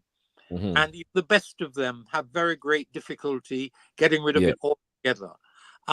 So let's recognize that we're on a complex terrain, and that right, some of the heritage that you and I could be trapped in is that whole heap of arguments have been formulated and whole heap of positions have been taken that about all kinds of things, including the things that we're talking about, that are at fundament inaccurate, merely preferential, unhelpful objectively, and those of us who are trying to move things forward, which is why I did that analysis of Marxism earlier on, is not superior to anything else, and it's failed its own test. Which is that if it's not succeeding practically, it's virtually useless, other than as a descriptive analysis. Yeah? Absolutely. Which to be clear also is why I'm kind of asking you the questions that I'm asking, because we want to see how the theory plays out in practice. So to the extent that, like, for example, just to see, so you know where I'm coming from, to the extent that let's say, for example, that we can say objectively, a Marxian analysis of the white working class interest is this. But if the white working class behavior suggests that their interest lies elsewhere, their interest lies in their allegiance to the British state, then our actions and our practice as African people needs to be accordingly, needs to be organized accordingly, if that makes sense. Don't disagree on that right. at all. Yeah. And that takes us, although I didn't spend any time on it, to right. When in the 19th century, it's not just that the ruling class told the poor whites that they had the physical force available to them in a way that the poor whites, they're not just marginal, but the organized working class had less force available to them, instruments of force available to them, apart from numbers, than real class. Not only that, but in that 19th century moment, the ruling class recognized that one of the tasks that it had was to miseducate the people who are now going to be its electoral masters. They said so. We must educate our masters. And so all of the educational, the church, the media, all of that gets turned on the white working class to turn them into deplorables. Right. and so even though it's difficult for a black person who could get your head kicked in, on the next train or bus or street, to concede it, we're dealing with people who are victims. They're pathetic. Yeah. It's very visible in this moment. They don't have a clue about what's happening in their society, right? Because they're seeing it through lenses that are designed to distort their reality. Yeah, and so you have poor white people who, probably because of their experience as football hooligans, and because of other reasons, have things against the police, so they don't mind attacking them. Yes. But on the other hand, and it's in the literature, if you read what's being said in the courts, they're quoted as shouting, "Why are you defending?" This is white working class people. "Why are you defending them?" Because they understood that one of the places in which to go in order to be free to attack black people and migrants is in the police force. And they're out there attacking migrants. And here are the police who they know whose historic role in these matters they understand. And suddenly, because they have overreached, called on false ideology by ruling class and not so ruling class forces to come out. And they come out and end up doing stuff that they're not supposed to do, right? Unless you actually have to, nobody should be attacking the police, right? Because that's a way of bringing odium on yourself from almost all decent people in the society, right? Yes. That's how, if we didn't know that, that's what we've learned from our perfectly correct uprisings against racist policing. That's all. Yes. Right? Yes. And white people don't understand what we're doing out there. And so it's a complicated situation, and I'm for us having an analysis that can cope with those complexities. Absolutely, Cecil. I do want to move on to some other issues. And the just to remind brothers and sisters that you can type Kimbunga or Kimbunga Media at Kimbunga or Kimbunga Media, just so I know that you want your question or comment read for the consideration of Elder Cecil. And the link is also in the chat for anybody who wants to come and join us live and interact with Elder Cecil live. You did Elder Cecil moving to the beginning of your presentation. I just want to deal with some historical matters, because they're quite popular talking points. Especially now. Ever since Bernie Sanders and Jeremy Corbyn became, very close to the seats of power, so to speak, but while self-defining themselves as socialist, there's been a lot of popular discourse around issues, and so you began by using Nazism, by couching Nazism as an extreme of nationalism gone wrong, so to speak, but then you also highlighted what the term Nazi means, it's an acronym, so National Socialism, so somebody who heard that may well ask, well, why is Nazism an extreme example of nationalism and not an extreme example of socialism? And let me make it clear, and this is not my position, I'm just asking the question based upon what I believe people may be asking. Okay. No, it's right. Hitler's movement worked because he tapped using socialist ideology into the German working class. And there was a part of Nazism led by somebody called Rhum, R-H-U-M or something like that was his name. Hitler ended up having to kill him. But he and his part of the Nazi movement represented the classic working class, German working class elements within the Nazi movement. So you're right. Socialism and nationalism are elements within the thing. Now, so what was I saying there? All I was saying, and I can repeat, is that the two dominant social movements and ideas frames of the late 19th and 20th century were Marxian socialism and nationalism. Right. That's a proposition.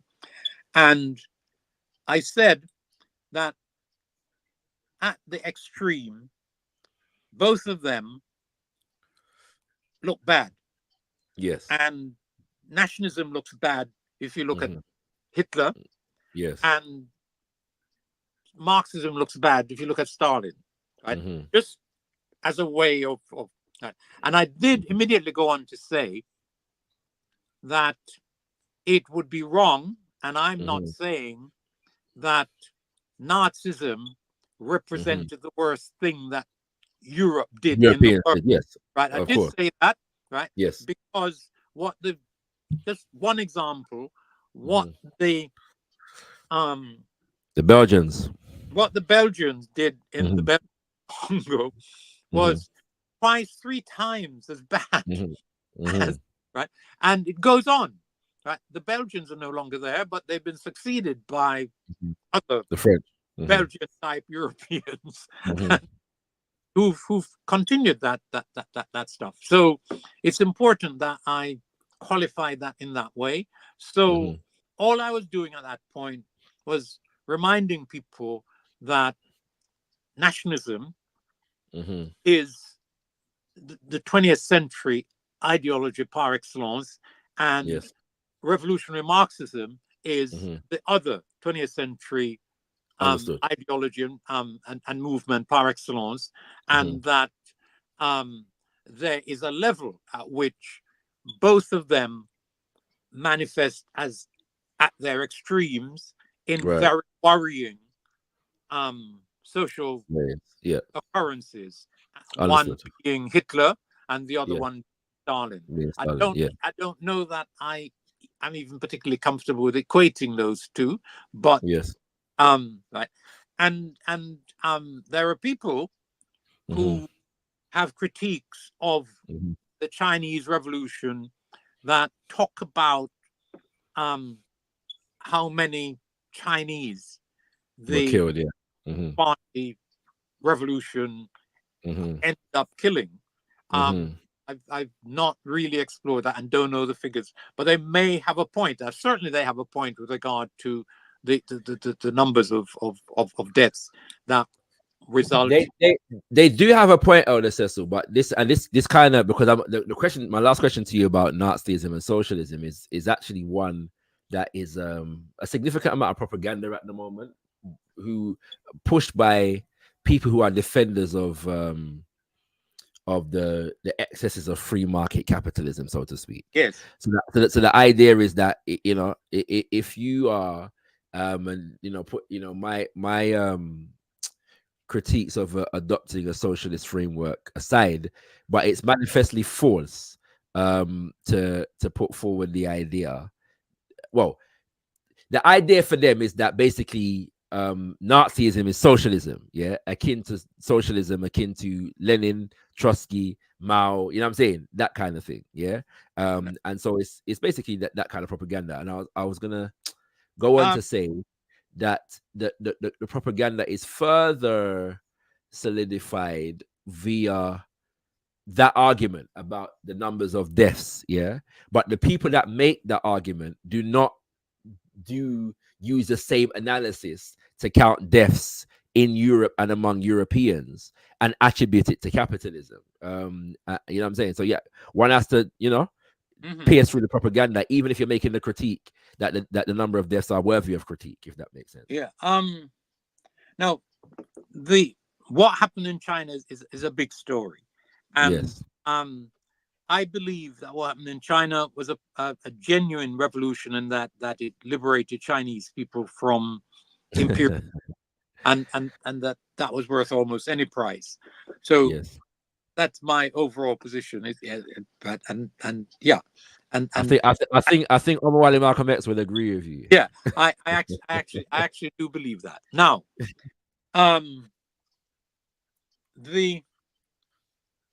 when people who are defenders of market capitalism advance their arguments against the excesses, and they place themselves, the right, Hitler, the left, Stalin, and they say, you know, free market capitalism is the best of all possible world and the best thing, best place that humanity has yet arrived at. And nothing inside of that analysis addresses the foundations and foundationally objectionable practices on which that is built. So it's built on slavery, it's built on colonialism, it's built on neocolonialism very concretely, and then equally concretely, it's built on the attempt to hold Vietnam. How many people died? It's built on the attempt to hold Algeria. How many people died? It's built on the actually objectively successful attempt to hold Southern Africa. Yeah, real talk. Died.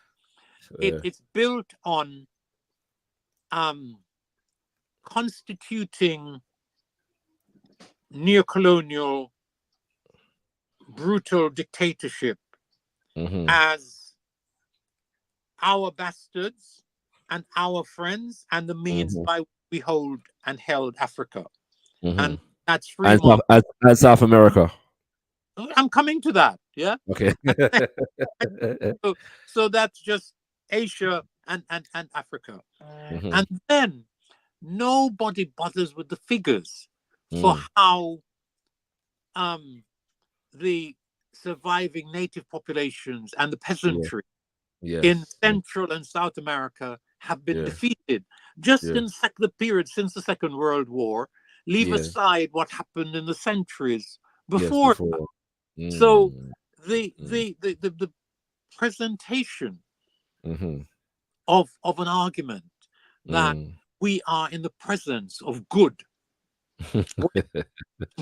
when we say, you know, free enterprise capitalism, it is a monstrous historical lie. And Absolutely. I don't know if I said this in any of my sessions with you, but Fanon, Frantz Fanon, in 1945, wrote to his parents, and Fanon said this: "If you hear that I have died in the face of the enemy, console each other, but do not say that that he died in a good cause." Right? Because France and Britain and them are not a better cause than Germany, and not a good cause at all. Well, yeah. His letter ends, "I was wrong." Right? Not the quote from the letter. So right there we have somebody who is winning the highest medal for being a war hero for France. Yes. Saying that the forces assembled against the Nazis were no better than them, and that the French cause was not a good cause. And that has to be a point of departure for us Africans. And just to repeat, all of those dictatorships in continental Africa and all of those dictatorships in South America, some in Asia, are, you know, in getting rid of Sukarno, the Philippines. Is it the Philippines? Yes. Yeah? Indonesia. They killed 600,000 Chinese citizens of that, and might have been more than that. That's the officially conceded figure, right? And it just goes on and on and on and on and on, right?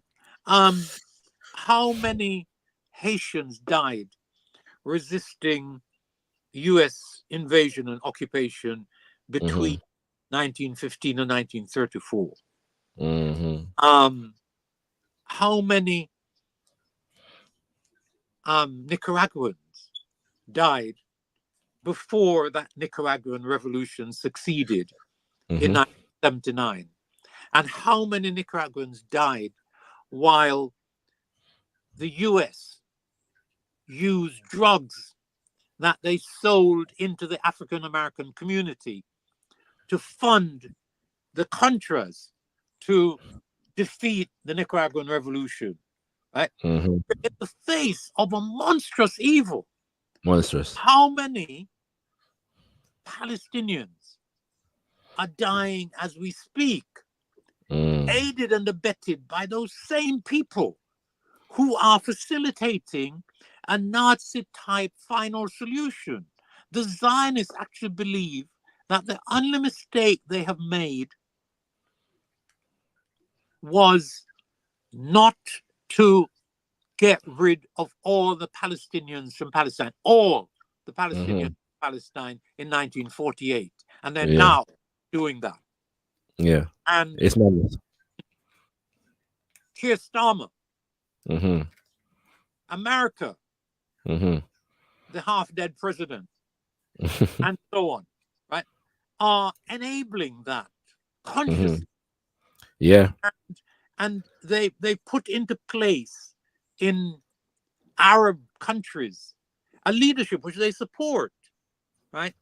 Of a leadership that is entirely up the pole in relation to just being outmaneuvered by these Westerners, because they're afraid of their people. Yes. And yeah, anyway.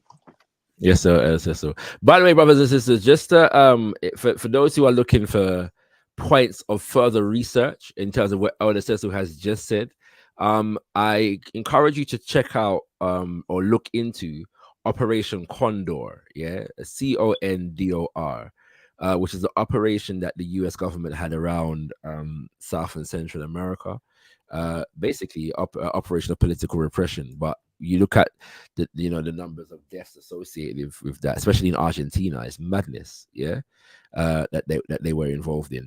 Probably the most high profile example of the operation is what happened in Chile, during the 1970s. But yeah, it's a chapter of history, of political history in the last 50 years. Died in places like El Salvador than Chile. Say again, sir? I said, I'm sure many more people died in places like El Salvador than Chile. No, yeah, that's why I say the most high profile. Yeah, definitely more people died. Although a lot of people died in Chile, but definitely more died in Argentina. Yeah.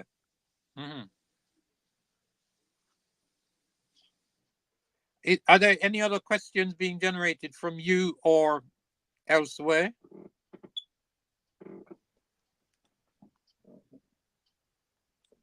Are we hearing each other? The thing hasn't gone off, has it? I think so.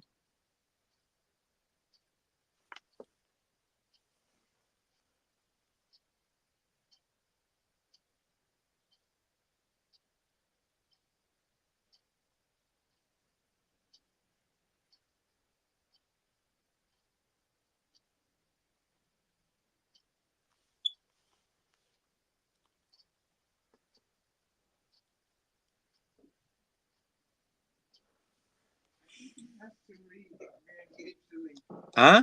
He's lost the link. Yes. I can see you. Yes. I'm the invisible person. Yeah. Yeah. We did have 2 solid hours.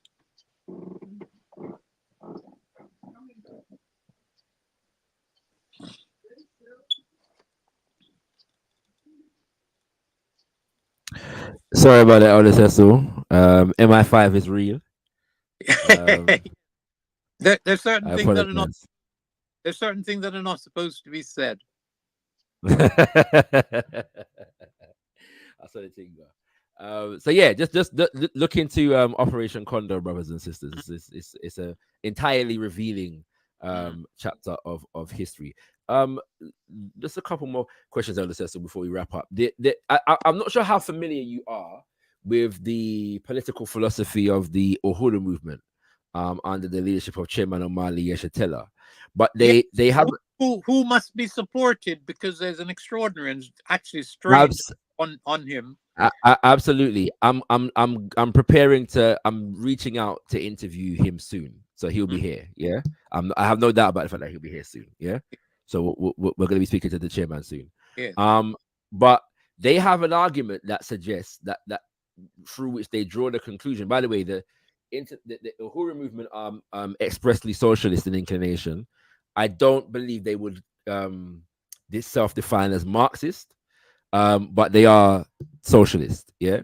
and they argue that effectively there is no proletariat, among the white people in general and the white working class in particular. But I'm gonna pause that question, Elder Cecil, because Rich the African Elder has been trying to get on, so I want to bring him through so he can interact with you.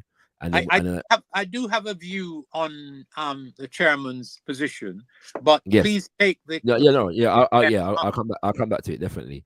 Greetings, Rich the African Elder. You're on mute. You're on mute, Elder. Okay, am I live? Yes, I can hear you now. I'm live on arrival. We're hearing you now. Listen, I just want to tell you, I just want to thank y'all so much for all you do. And I just got a quick statement. Our ancestor, Dr. Bobby E. Wright, made a very important point. He said, you cannot examine African phenomenon using European methodologies. He made that statement in his book, The Psychopathic Racial Personality. And one of the things that has us going around in circles, sort of like prisoners trying to get freedom using the prison handbook, is constantly adopting the European praxis, European epistemology to somehow construct an African way of life. And we really have to, I really believe we have to not only define the European world from an African perspective, but more importantly, I think we really need to begin to define an African world, in which Kimbunga is really all about. But I want to ask our dear elder, how does he see the process of transferring from this European praxis into the recreated African praxis necessary for full freedom? Good question, my brother. Importantly, I think there are a number of things that we have to do. One of the things, and this is part of my task tonight, is to show theoretically that the Marxist claim to superiority is destroyed on its own premises, because it's failed in practice, and therefore the praxis test has not been met. So I'm saying that's important that we realize that, and that people who, when they hear class and hear the assertion that class represents a superior analysis, that they know that the theoretical foundation of that is no longer sound and maybe has long been unsound. Right. So that's the answer to the first part of your question. The answer to the second part of your question is that I believe in the African socio-historical and socio-cultural experience. I believe it to be not inferior and possibly overtly superior to any other such assemblage in the world. I think that we invented what is defined as civilization. All of the elements of what constitute that start in our continent. I believe that we need to know that and to work on that basis.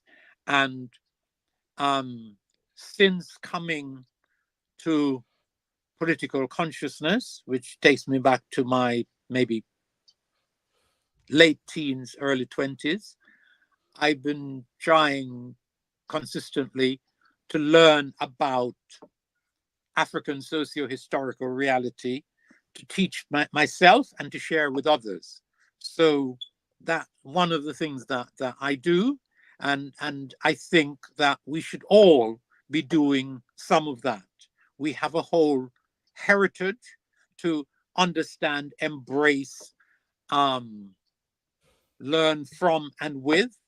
And that's a key part of our task. And the third thing that we have to do is to find a way politically, a political way to liberate ourselves economically, and a political way to unite ourselves economically and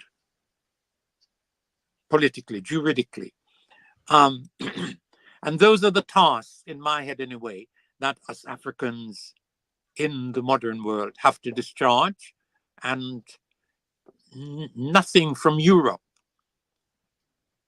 deserves to be allowed to get in the way, other than the fact of their power and how we get through and round and over it. I just want to say before jumping off, as elders, I've been talking to my youngins about the necessity of understanding that the freedom that we envision, we have actually never seen, and that we should not fall out with each other about something that we need to recreate. So I tell them that it's probably very likely that none of us, and probably none of our grandchildren, will even see the fruits of this labor.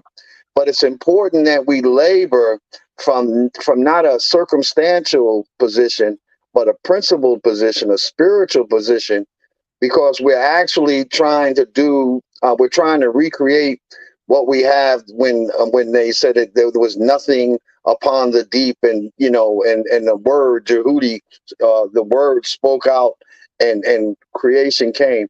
So it's very important that we mature beyond these petty differences and these petty identifications that the white man and woman has given us that cause us so much problem. And Brother Shakara, man, I just want to tell you, man, this old brother is so proud of you, man. You are doing your thing. Keep doing it, man. Hey, man, I be trying to chase you down on YouTube, because they be trying to hide you, but I find you every chance I get. Listen, man, peace. God, I just wish Allah for you and much blessings to you all. I love you, my brother. Thank you very much, my elder brother. It's appreciated. I see you every now and then, and it's a beautiful honor to hear your voice, and to see your face and to receive your commendations. And I, will try to continue to do such commendations justice. Give thanks for that interaction, Elder Cecil. You can come back now to my question regarding. No, I just want to say, I think one or two brief things. I agree entirely with the brother that we have no basis for fighting each other, and some of what we've been saying to each other tonight is about that. But I want to caution against the notion that we have time,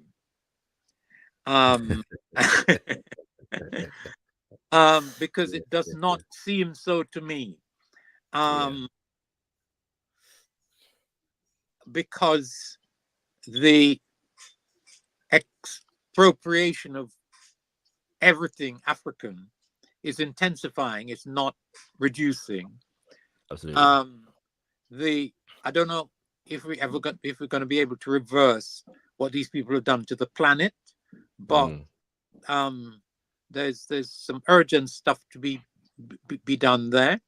But I don't believe that we can call the task we face multi-generational, because there's some Pan-Africanists who talk about unifying Africa in this generation. Even that might be too long at a time scale. Oh, wow. But I think we must know consciously that we actually face a short-term state of affairs that has to be solved in the short term. If we relax into the notion that it's actually a long-term thing, we'll find that we're destroyed in the process. I take your point, you know. Now it's an urgent matter. That's an interesting consideration because, yeah, I don't know. My thought is not fully formed, so I'll leave it for another time. Yeah, we can, but I believe what I just said to be. No, I don't say you're wrong. I'm just contemplating the extent to which we are sufficiently organized to address that level of urgency. No, we're nothing like up to the task. Right. But yeah. Importantly, we've got to know that the threat is not, No, I hear you. Than immediate. I agree on the Cecil. Yeah. I agree. I'm just wondering the extent to which that the generational analysis is more based upon our current stage of organizational capacity than it is. And honest appraisal of the urgency, if that makes sense. And one little point in that connection. I don't know if I've said it on this program or any program, but yes. In 1970, and I remember the year, a white South African journalist came around the country and was interviewing black people about what we thought about South Africa and whether there's any prospect of change there. Mm-hmm. And I did the interview with this guy, and I actually said, because it looked at the time as if, apartheid was permanent. And I said that I thought so. Within 20 years, less, things have changed. I mean, I know that a compromise has led to a certain space that still has to be broken. But in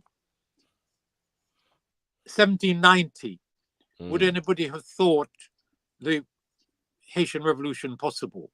In 1979, would anybody have thought the fall of the Berlin Wall possible? Yes. And so on. So rapid transformation can take place, and you can't plan or organize them, but that something of that kind is needed. And our people, if we know that the situation is unendurable and more dangerous long term than short term, then we're putting people in the mindset that they have to do a Haitian type at least. Well, maybe what's happening in the Sahel and Kenya and a few other places will be catalysts at least towards that kind of thing. So we'll see. I do say in response to that we need to understand that the enemy thinks and responds, and so what we have to do is extend that process.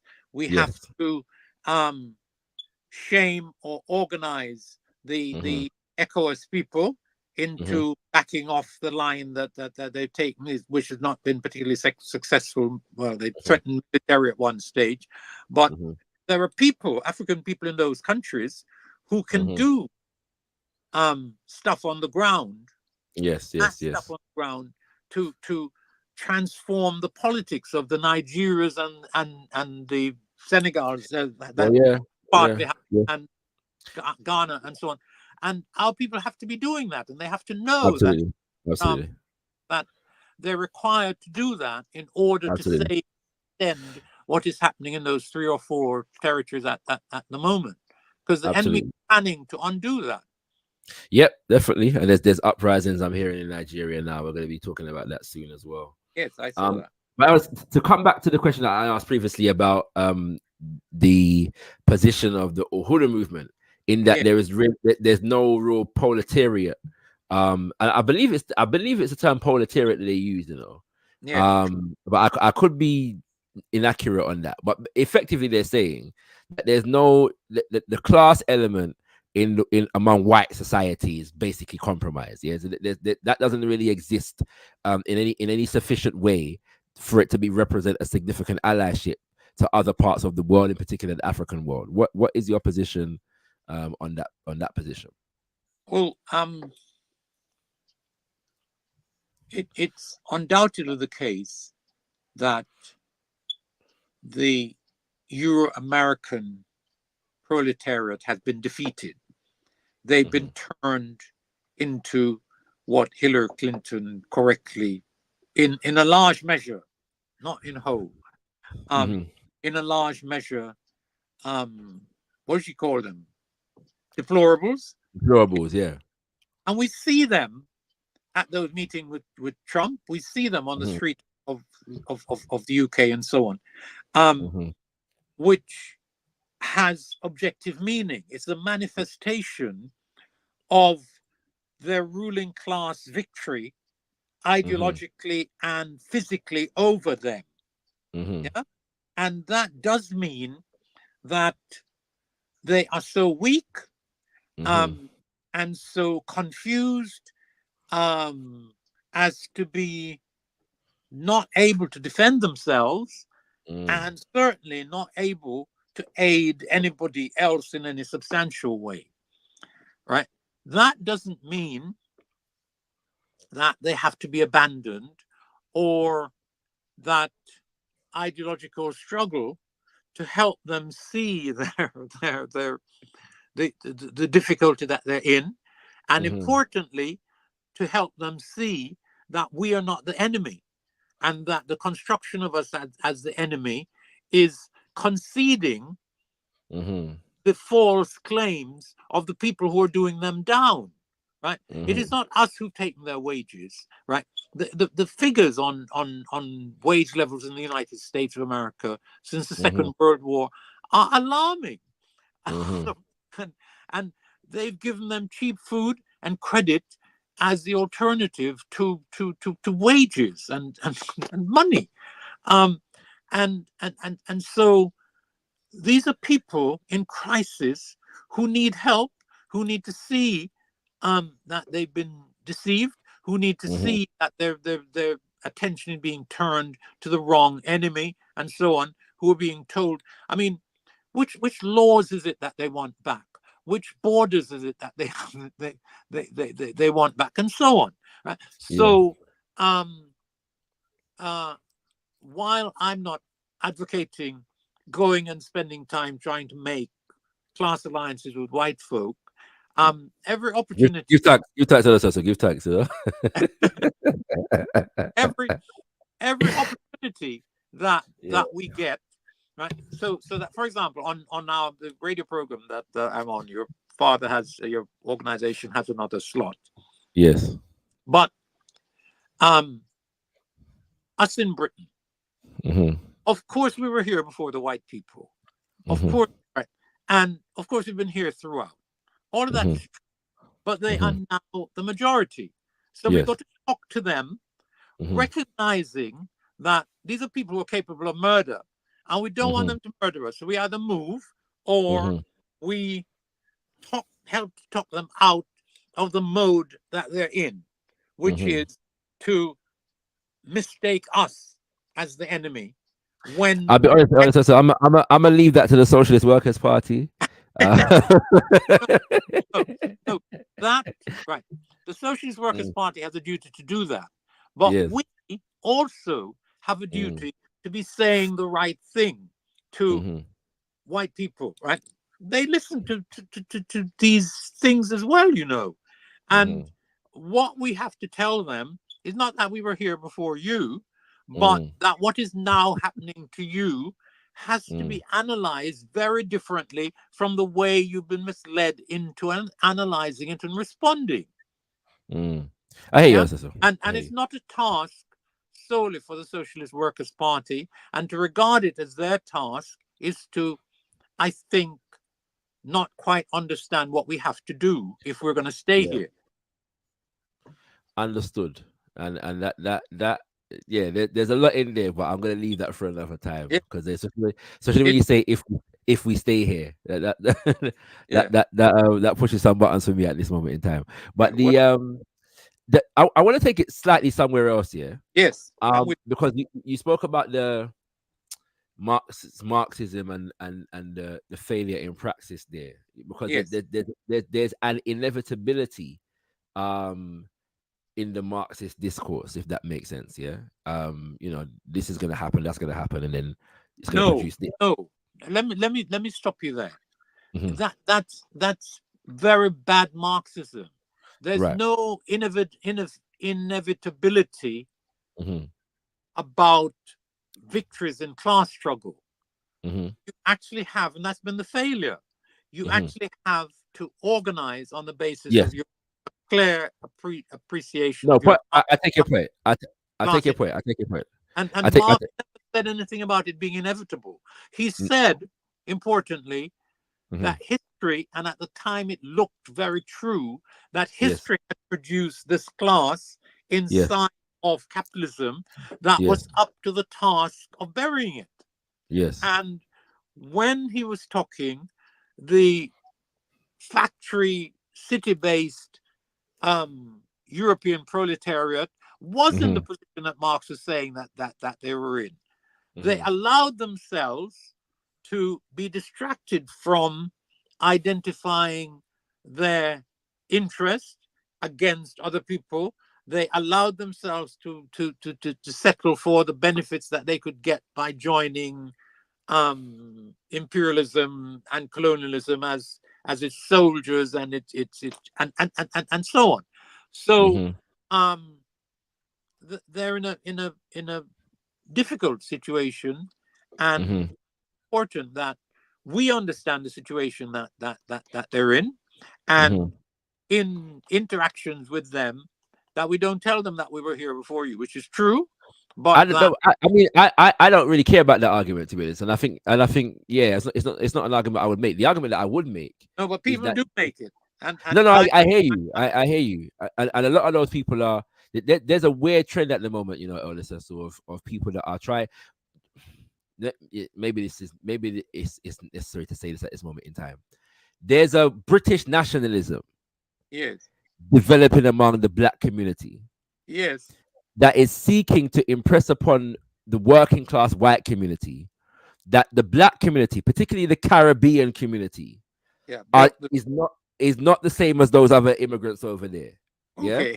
Yes. Right. And this what I'm saying, right? And so lightning and earthquake and thunder for them argument there. Yeah. Agreed. Right. So fire for that. Yeah. But where I wanted to go with this though, by the way, and I should say from a let's say for one of a terminology, from a cultural nationalist point of view, it would be argued that the white people them who represented in the armies of Europe during the scramble for Africa, colonial wars, and so on and so forth, were in fact, oh gosh, Elder Cecil has dropped off now. You hear Elder Cecil? You dropped off for a second there. Okay, cool. Yeah. Yes. So yeah, that they were in fact acting in their cultural interest. Right? Yeah. You know what I'm saying? And so yeah, and they understood that. Yeah, they understood that their beef with whoever their elites were, wherever that was, they understood their cultural interest, and so they acted within that context. But that's we could get into. Sorry, go on. Interest wasn't just cultural; it was also economic. Economic, right? I have two little stories. Yes. Somebody says, George Lamming, that a few decades ago he was sitting in a park somewhere in London, and he got into a discussion with a Chelsea pensioner, right? You know what a Chelsea pensioner is. And as the man, either as he walked away or as the man walked away, the man turned and said, "By the way, are you one of ours or one of theirs?"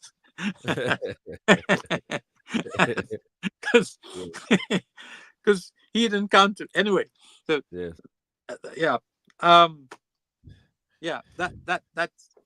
I forgot what my other story was going to be. But, no worry. But I want to take you to the other side of the Eurocentric political spectrum. Yeah. Yes. And just ask you, this is purely self-indulgence at the moment. But I don't know if you've listened to Francis Fukuyama recently. I know his work. I know his work. I haven't stayed with him. So no. Right. So, this is not speaking from a position of studying his recent work in depth. For those who are not aware, though, in the 90s, after the fall of the Berlin Wall, Francis Fukuyama is a Japanese American or American Japanese, depending on. I'm not sure how he would define. Who basically became famous for making a statement that basically history is ending. Yeah. that with free market capitalism we have achieved the pinnacle of human socio-political economic organization, etc., etc. Everything done, yeah. The best system has been found, etc. To listen to him recently, his argument, it's still kind of that he's defending liberalism more broadly at the moment, but it's not quite as definitive, yeah, as it was. I was just wondering if you've heard him speak recently. He's done a few interviews recently, and how you would factor. No, I haven't. Go on, sorry. I haven't stayed with him, and right. The acquisitiveness and stupidity of Western imperialism in the last decade or two have been so outrageous that it's difficult, really, for any even semi-humanness, person to really praise and appreciate it or not see how much is wrong with it.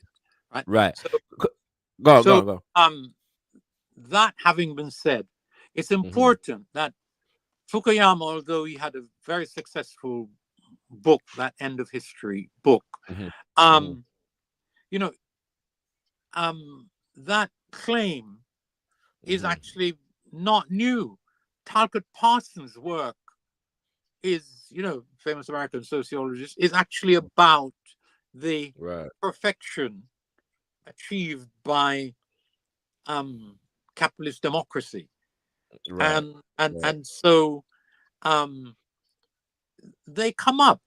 Somebody, Huntington Elliott, they come up, right? And sometimes they have big names, and sometimes we forget them, but they're there, and they're always making that claim because the West has to make that claim, and it can be made by Japanese on their behalf, or smaller versions of it can be made here by the likes of what are their names in the UK? The black ones and white ones, and the ones from the plantation and the Raj. Dr. Wemname, who's now a lord. Tony Sewell, yeah. I call him the Black Conservative Industrial Complex. Yes, right. So it's that same argument that's being made, accepting that it's about the perfection of British society, and black conservatives make that argument just as idiotically and just necessarily as white ones. And I saw, what's his name? He's been made into a lord, and he's stood against the time before the mayor of London. Black guy. He stood against the mayor of London. Yeah, man. He's been made a lord by the Tories. So he was Starmer's opponent. Sorry, the mayor's opponent last time. Not this last time, but the time before. I don't recall. It's not coming to you. Black man. Huh? Tell me his name without the Lord. Look. Yeah. Right. Come. Sean Bailey. Huh? Sean Bailey. Yes, him. Sean Bailey. I didn't know he was a. I missed something. I didn't know he was made a lord. They made him into a lord. Yes. That's pretty young.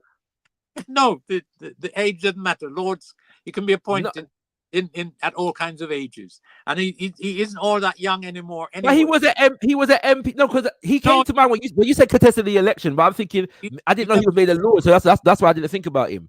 Never been an MP. Anyway, him. Yeah. This morning or yesterday. No, you're right. It wasn't an MP. Last night he came on. Yeah. And he was actually getting into the extraordinary position of saying that Starmer shouldn't call the people on the street white, right, ultra right. Yeah. That's the big debate at the moment. Yeah. Go on. Because their grievances are white working class grievances, and the whole of the working class is down. No, Yeah? Sewell said the same thing. I don't know if you read Sewell in the Telegraph. He said the same thing. Yeah.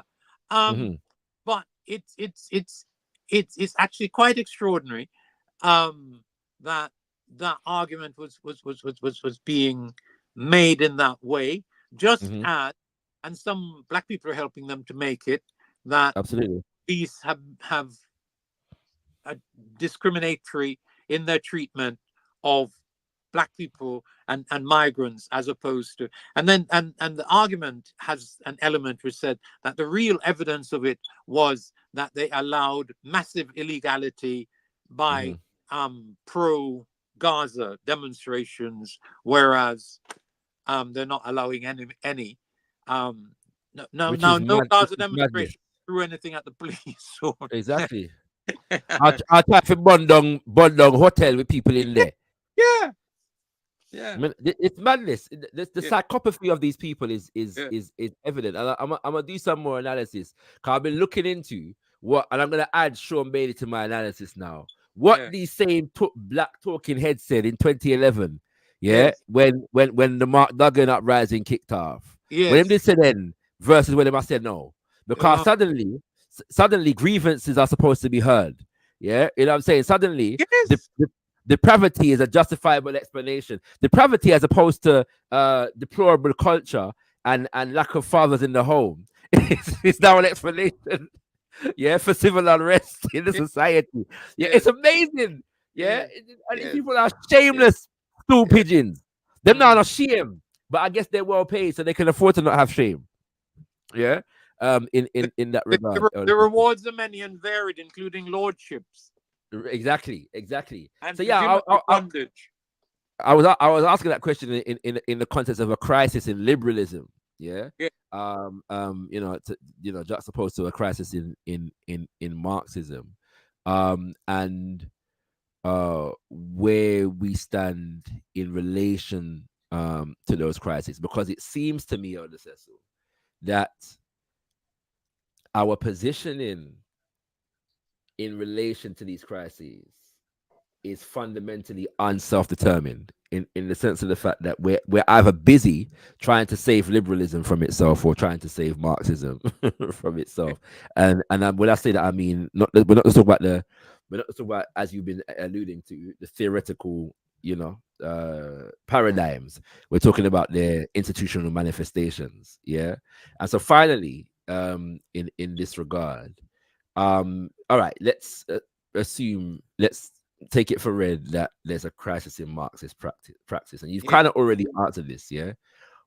And then there's a crisis in liberalism's praxis as well. Yeah. What is our task as African people? You kind of already answered this, but I'm going to ask it as a final question, so you can add anything that you feel like you need to. Well, I think I have answered that in what I say. I mean, I don't think Africans have anything to gain from Europe, right? Apart from recognizing that they're human beings, and all human beings, are capable of good and evil. And we want them to do as little evil to us as possible, and as much good as possible. So, and we should approach them in that way, right? Because they are capable of mass murder, and we are a small minority in their place, and we know that large numbers of people can be murdered by even relatively small numbers of people, right?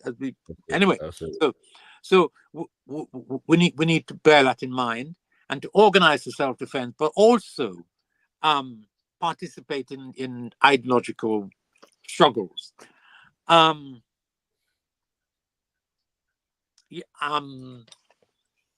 You'd ask something else, and I'm not quite sure. Remind me. No, I was kind of looking for like a kind of a but no, right.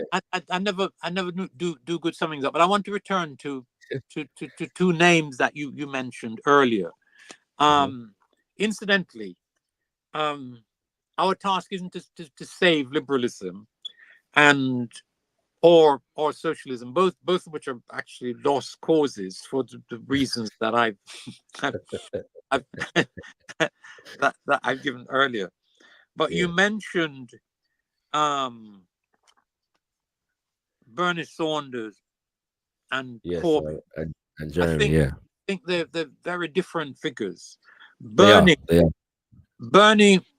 was always broke through, too old to really have the possibility, and maybe too far to the left in order to really win office beyond what he already has, even though he stood for the presidency a number of times. Corbyn, I don't know about that, Cecil. I think he lost because they sabotaged him. Like that's the fact. No, they always have it right, and Biden is appreciably older than him, if I'm not mistaken. No, that's not my impression. But leave that to one side. I think Sanders much less important a figure than Corbyn. Right. Because Corbyn came to lead a British party. Yes. And produced an extraordinary moment of excitement, making the British Labour Party into the largest social democratic entity anywhere in Europe. Right, extraordinary achievement. And he did that. The excitement was generated by the fact of how principled he'd been as an opposition figure over decades, right? And he had been, right? Now,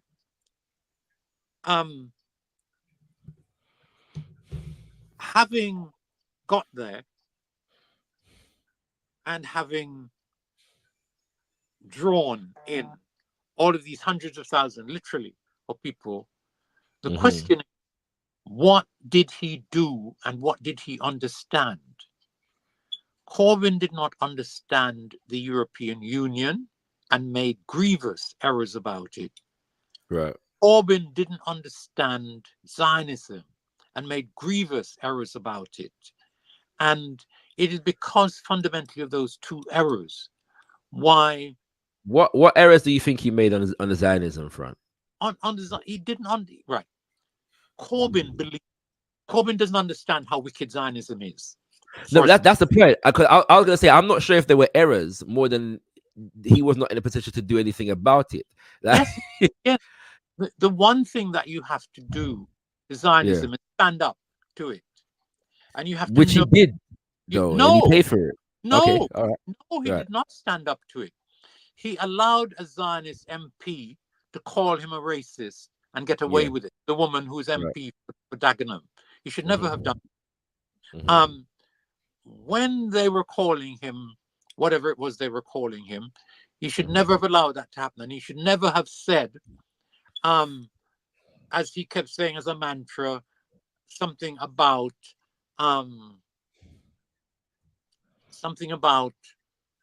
the Labour Party being against all forms of racism.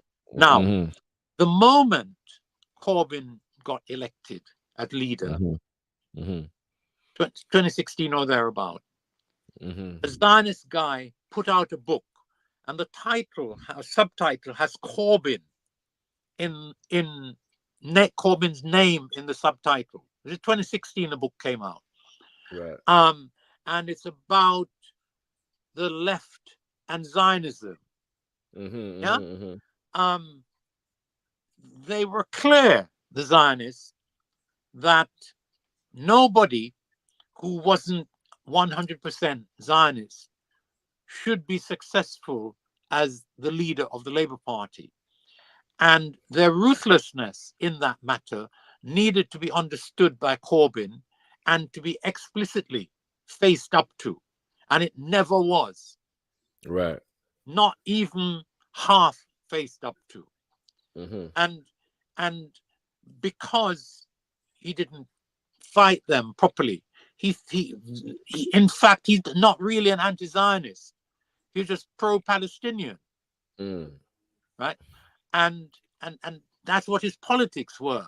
And it's not enough, because you can't fight Zionism on the basis of being pro-Palestinian. You have to be anti-Zionist. You have to know that that's an evil entity and how ruthlessly evil and destructive it is. That that saving the Labour Party is much less important to them than saving Israel. Winning a Labour Party, winning a victory in a British election. Agreed on this, Cecil. I don't want to delve all deep into this point yet, but I'm just interested in you, because I'm saying I don't know if he was more hardline, what if the outcome would have been much different. These people are powerful within the Labour Party, the Conservative Party. You know what I'm saying? So something interesting happened. Yeah.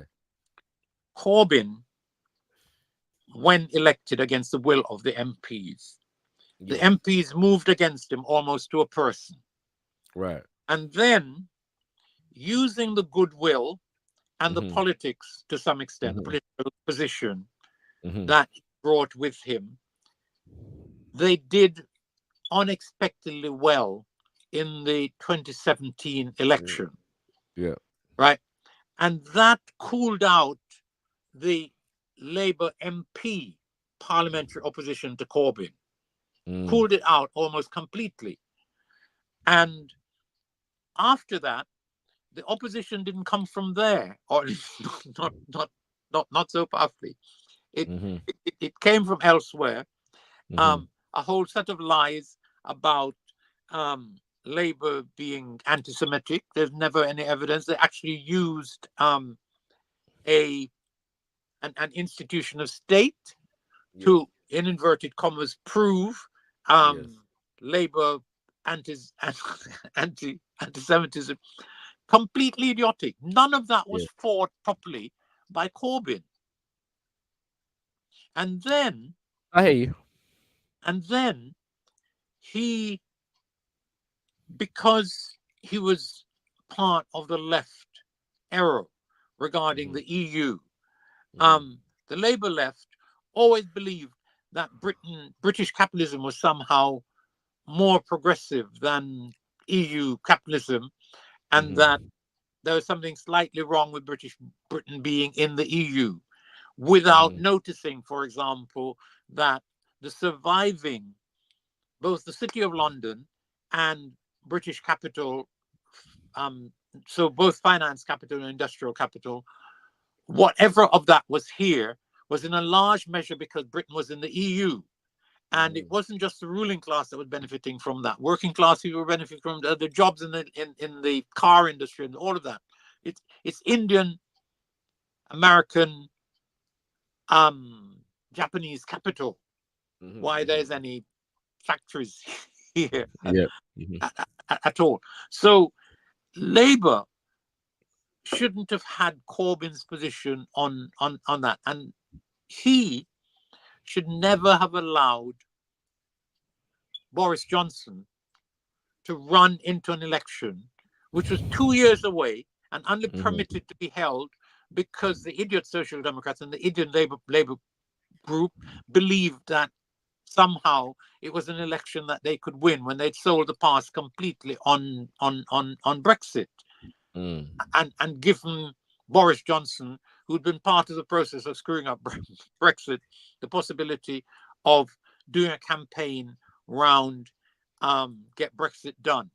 And Corbyn actually believed, along with some elements of the Labour left who aren't Zionists, that all they needed was another push. They'd actually advanced greatly in 2017, and all they needed was another push, which is why they thought that 2019 was a political opportunity, and gave Boris Johnson the unnecessary political opening that they gave him by agreeing to overturn the the legislation which said that Parliament was now on a fixed 5 year term, and it needed the opposition to agree Right. to that, and they agreed. Idiotic. I can send you an email that I sent to somebody in 2019 saying what was going to happen in that election. Okay, interesting. No, yeah, interesting points. I'm just minded of in both cases, in fact, and although agreeing that, I mean, when it comes to foreign policy, Sanders is worse than Corbyn. But I am also minded about the fact that their own party machinery, to a significant degree, moved against them. So, like, it's almost impossible to win under such circumstances, if that makes sense. No, Corbyn had won, and then he made what I'm calling mistakes of the kind that I'm not disputing that. I'm saying that even in the mistakes that you outline, I'm just mindful of the fact that a significant amount of the battles that he was fighting were against his own party, right? Just what I'm saying. So it wasn't even like it was just outside, the Conservatives. It was like people in his party, right? You know what I'm saying? Who were seeking to unseat him as a leader of the party, right? So it's I don't even want to sound like I'm advocating for Corbyn at the moment. I'm not. It's just he defeated them with the significant advance that he made in the 2017 election. He defeated the internal party opposition. But okay, so I guess what you're saying is that had he not been so humble, quote unquote, and acceded to their, he began to play by their rules in relation to this investigation, is what you're saying. And had he not done that, he might have defeated them again. He should never have allowed that woman to call him a racist. Yes. He should have had a better understanding of how ruthless Zionism is, because if he'd understood it, he'd have fought them much more harm. And he ended up in a situation where, between the press and Labour MPs, people on the doorstep believed that Corbyn was anti-Semitic. Yeah, I'm not even convinced people believe that, to be honest. But for the most part, I just think that's part of why Labour did so badly in that election. That No. I get what you're saying. I'm saying it because I'm not even sure. Like, the mass of the British public, I don't know if they actually believe that the man was anti-Semitic. I believe that just enough of the right people were sufficiently organized on that point. For example, the people in Barnet, right? You know what I'm saying? Because Labour lost Barnet for the first time in a generation. Election. All of that. What I suppose is the last thing to say is that I listened to what Labour MPs were saying, that they were being told on the doorstep. On the doorstep. Okay, I think that after that disastrous election in 2019. Yes. And that's one of the things that was being said, and it was clear. It was clear that over the EU and anti-Semitism, the ground had been taken out from under from Corbyn's legs. Okay, I understand what you're saying, Elder Cecil. Well, that's why we're here, brothers and sisters, because all of that relates to the issue of propaganda. And we're here on Kimbunga Media as your premier Pan-African propaganda machine. So we want to give thanks to Elder Cecil for his analysis on this day. Yeah, I think it's a lesson, brothers and sisters, that our purview needs to be broad and wide. And whatever our ideological adherence, our ideological inclination, our ideological commitments, it's necessary for us to have a wide purview of varying ideological strains and know about them and the different varieties and schools of thought and analysis within them, brothers and sisters. And so I think that at the very least, and he's done so much more, but at the very least, Elder Cecil has provided that for us this evening. No doubt we'll be back with Elder Cecil very, very soon. Go ahead, Elder Cecil.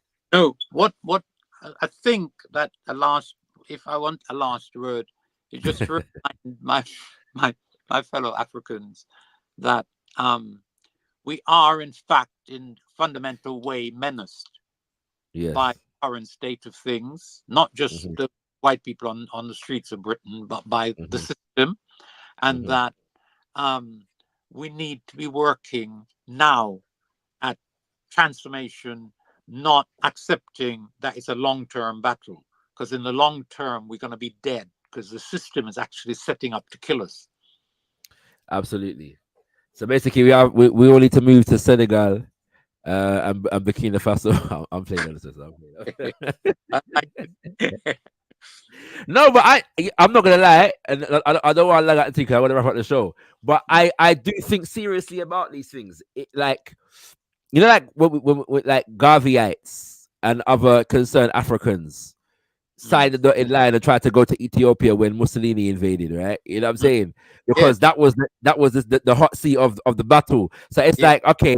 So I'm thinking, well, when these hot seats are popping up, does it require us who are organizing to be in some of those in those places, right? You know what I'm saying? To bolster the critical mass, or what, you know what I mean? These are questions that I ask myself. Yeah, I don't claim to have all the answers, but my view is that in all of those places, the people on the ground are always enough to win the battle on that ground. I've considered that.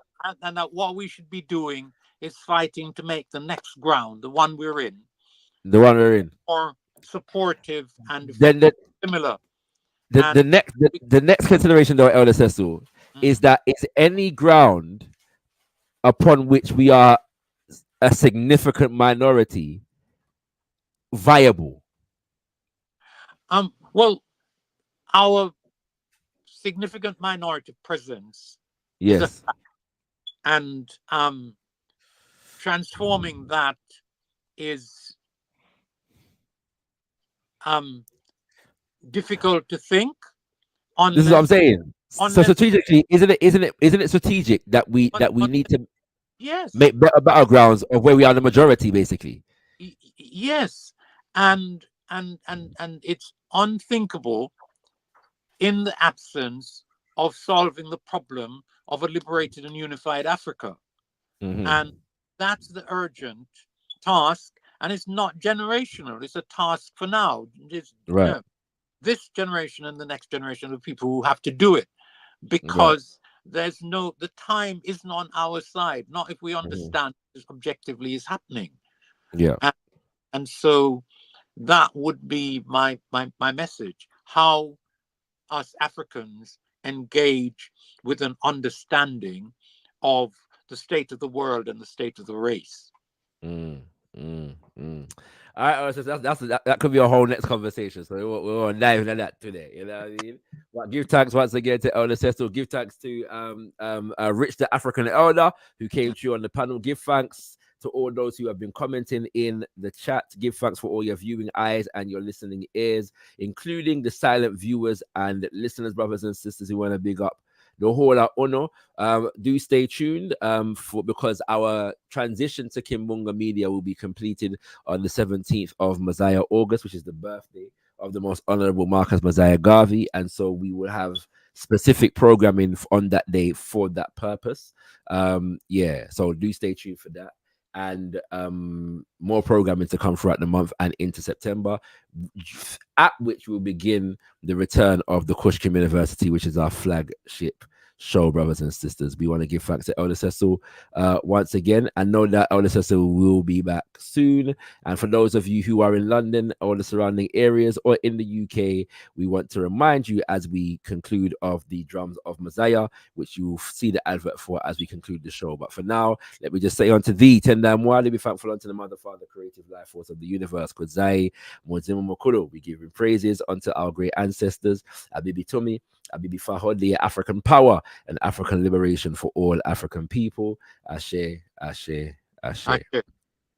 Drums of Mosiah on the 17th of Mosiah, August. We join the international call together with Africans around the world in honor of the birthday of the most honorable Marcus Mosiah Garvey. Bring your drums, your shekere, agogo, umbira, your balafon, all percussion, and huna on a drum. Bring your dancing feet and join us as we raise the vibration in honor of our ancestors.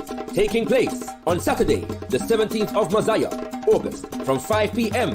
at Windrush Square, Brixton, SW2 1JQ. Drums of Mosiah.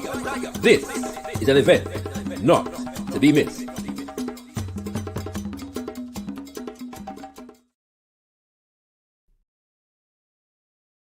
New era, new transition.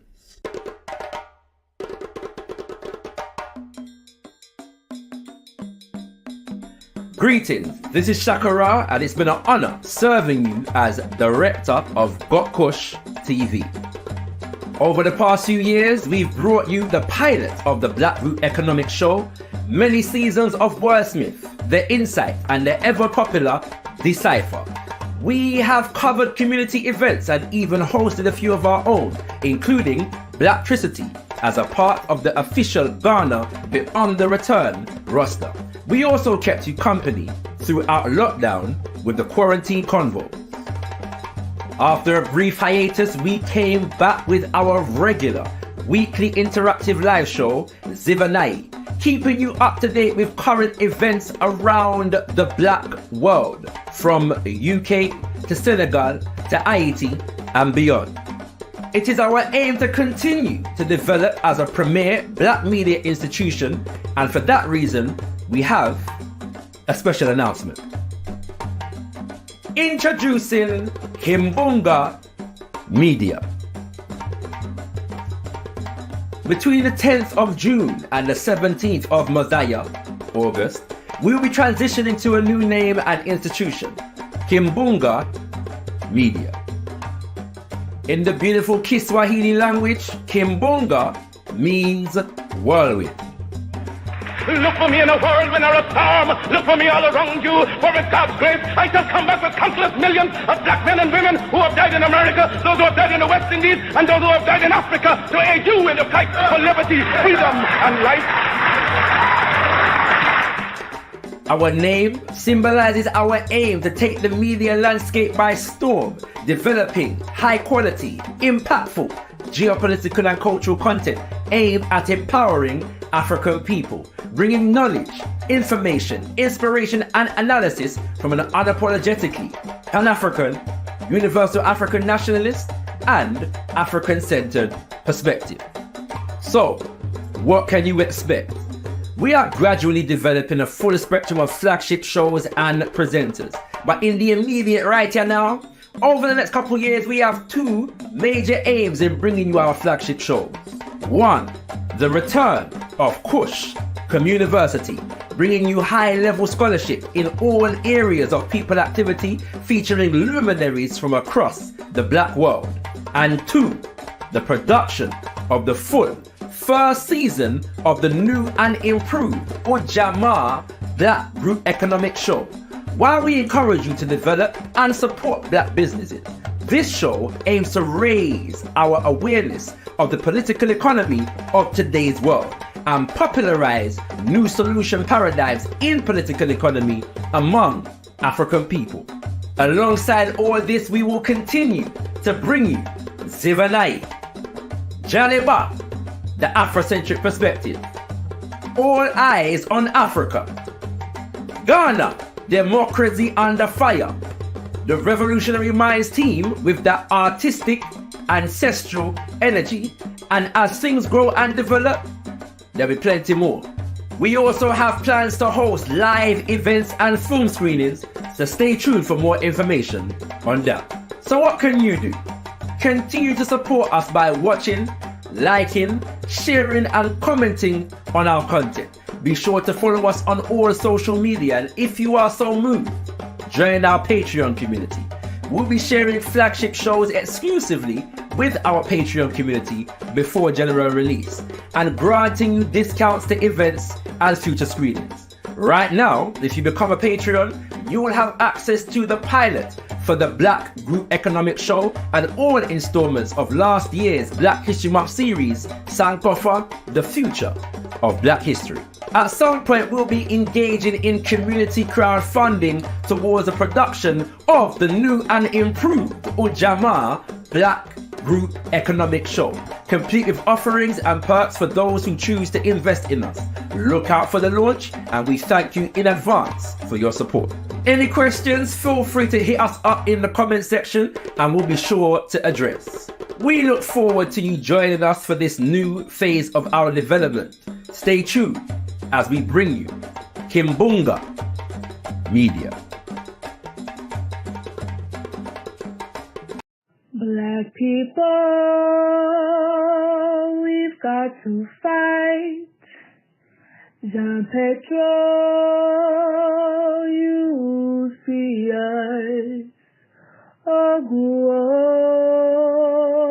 we've got to fight. Let's go fight. Oh, Black people, we've got to fight. Zumbi, you see us. Oh, we've got to fight. Let's go fight. Oh, Black people, we've got to fight. Yes, Dante, why you see us? Oh, we've got to fight. Let's go fight. Oh, Black people, we've got to fight. Bookman, you see us. Oh, we've got to fight. Let's go fight. Oh,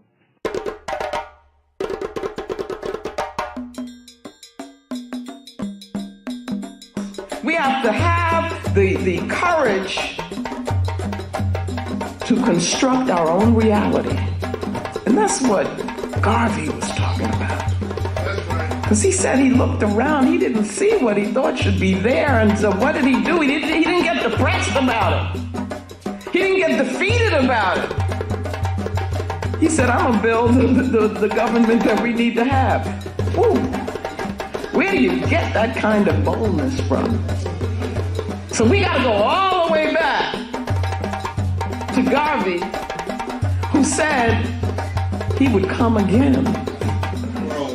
He said he would be here with us, no matter how long it took. And I'm telling you that the way he comes back is in our work. Not honoring him in words, pomp, and all of that stuff, but honoring him through doing what he did. How many of us have the courage to do that? The man took on the world for us and in our name. And then we come to Sodai. And in this presentation of the paradigm, I'm going to make this like what it is we want to reach. So Sodai is translated clear word in Dogana language. And I use it to mean that here we gain understanding. This is sight with understanding. And it is seeing beyond what just we think we see with this physical thing. It's seeing beyond that. And so we gain vision, because that's what vision is. With vision, you've got to be able to use the imagination informed by the African spirit. And Brother Amos, who I work very closely with, was a good friend of mine. He taught me, and he would talk about imagination. Image a nation. Do you see? But that's got to be part of vision. To be a visionary, you got to see beyond this box here. You got to see beyond the ma'afa. You got to see what is it that our people rightfully should have, and that's what Garvey did. Garvey had a vision.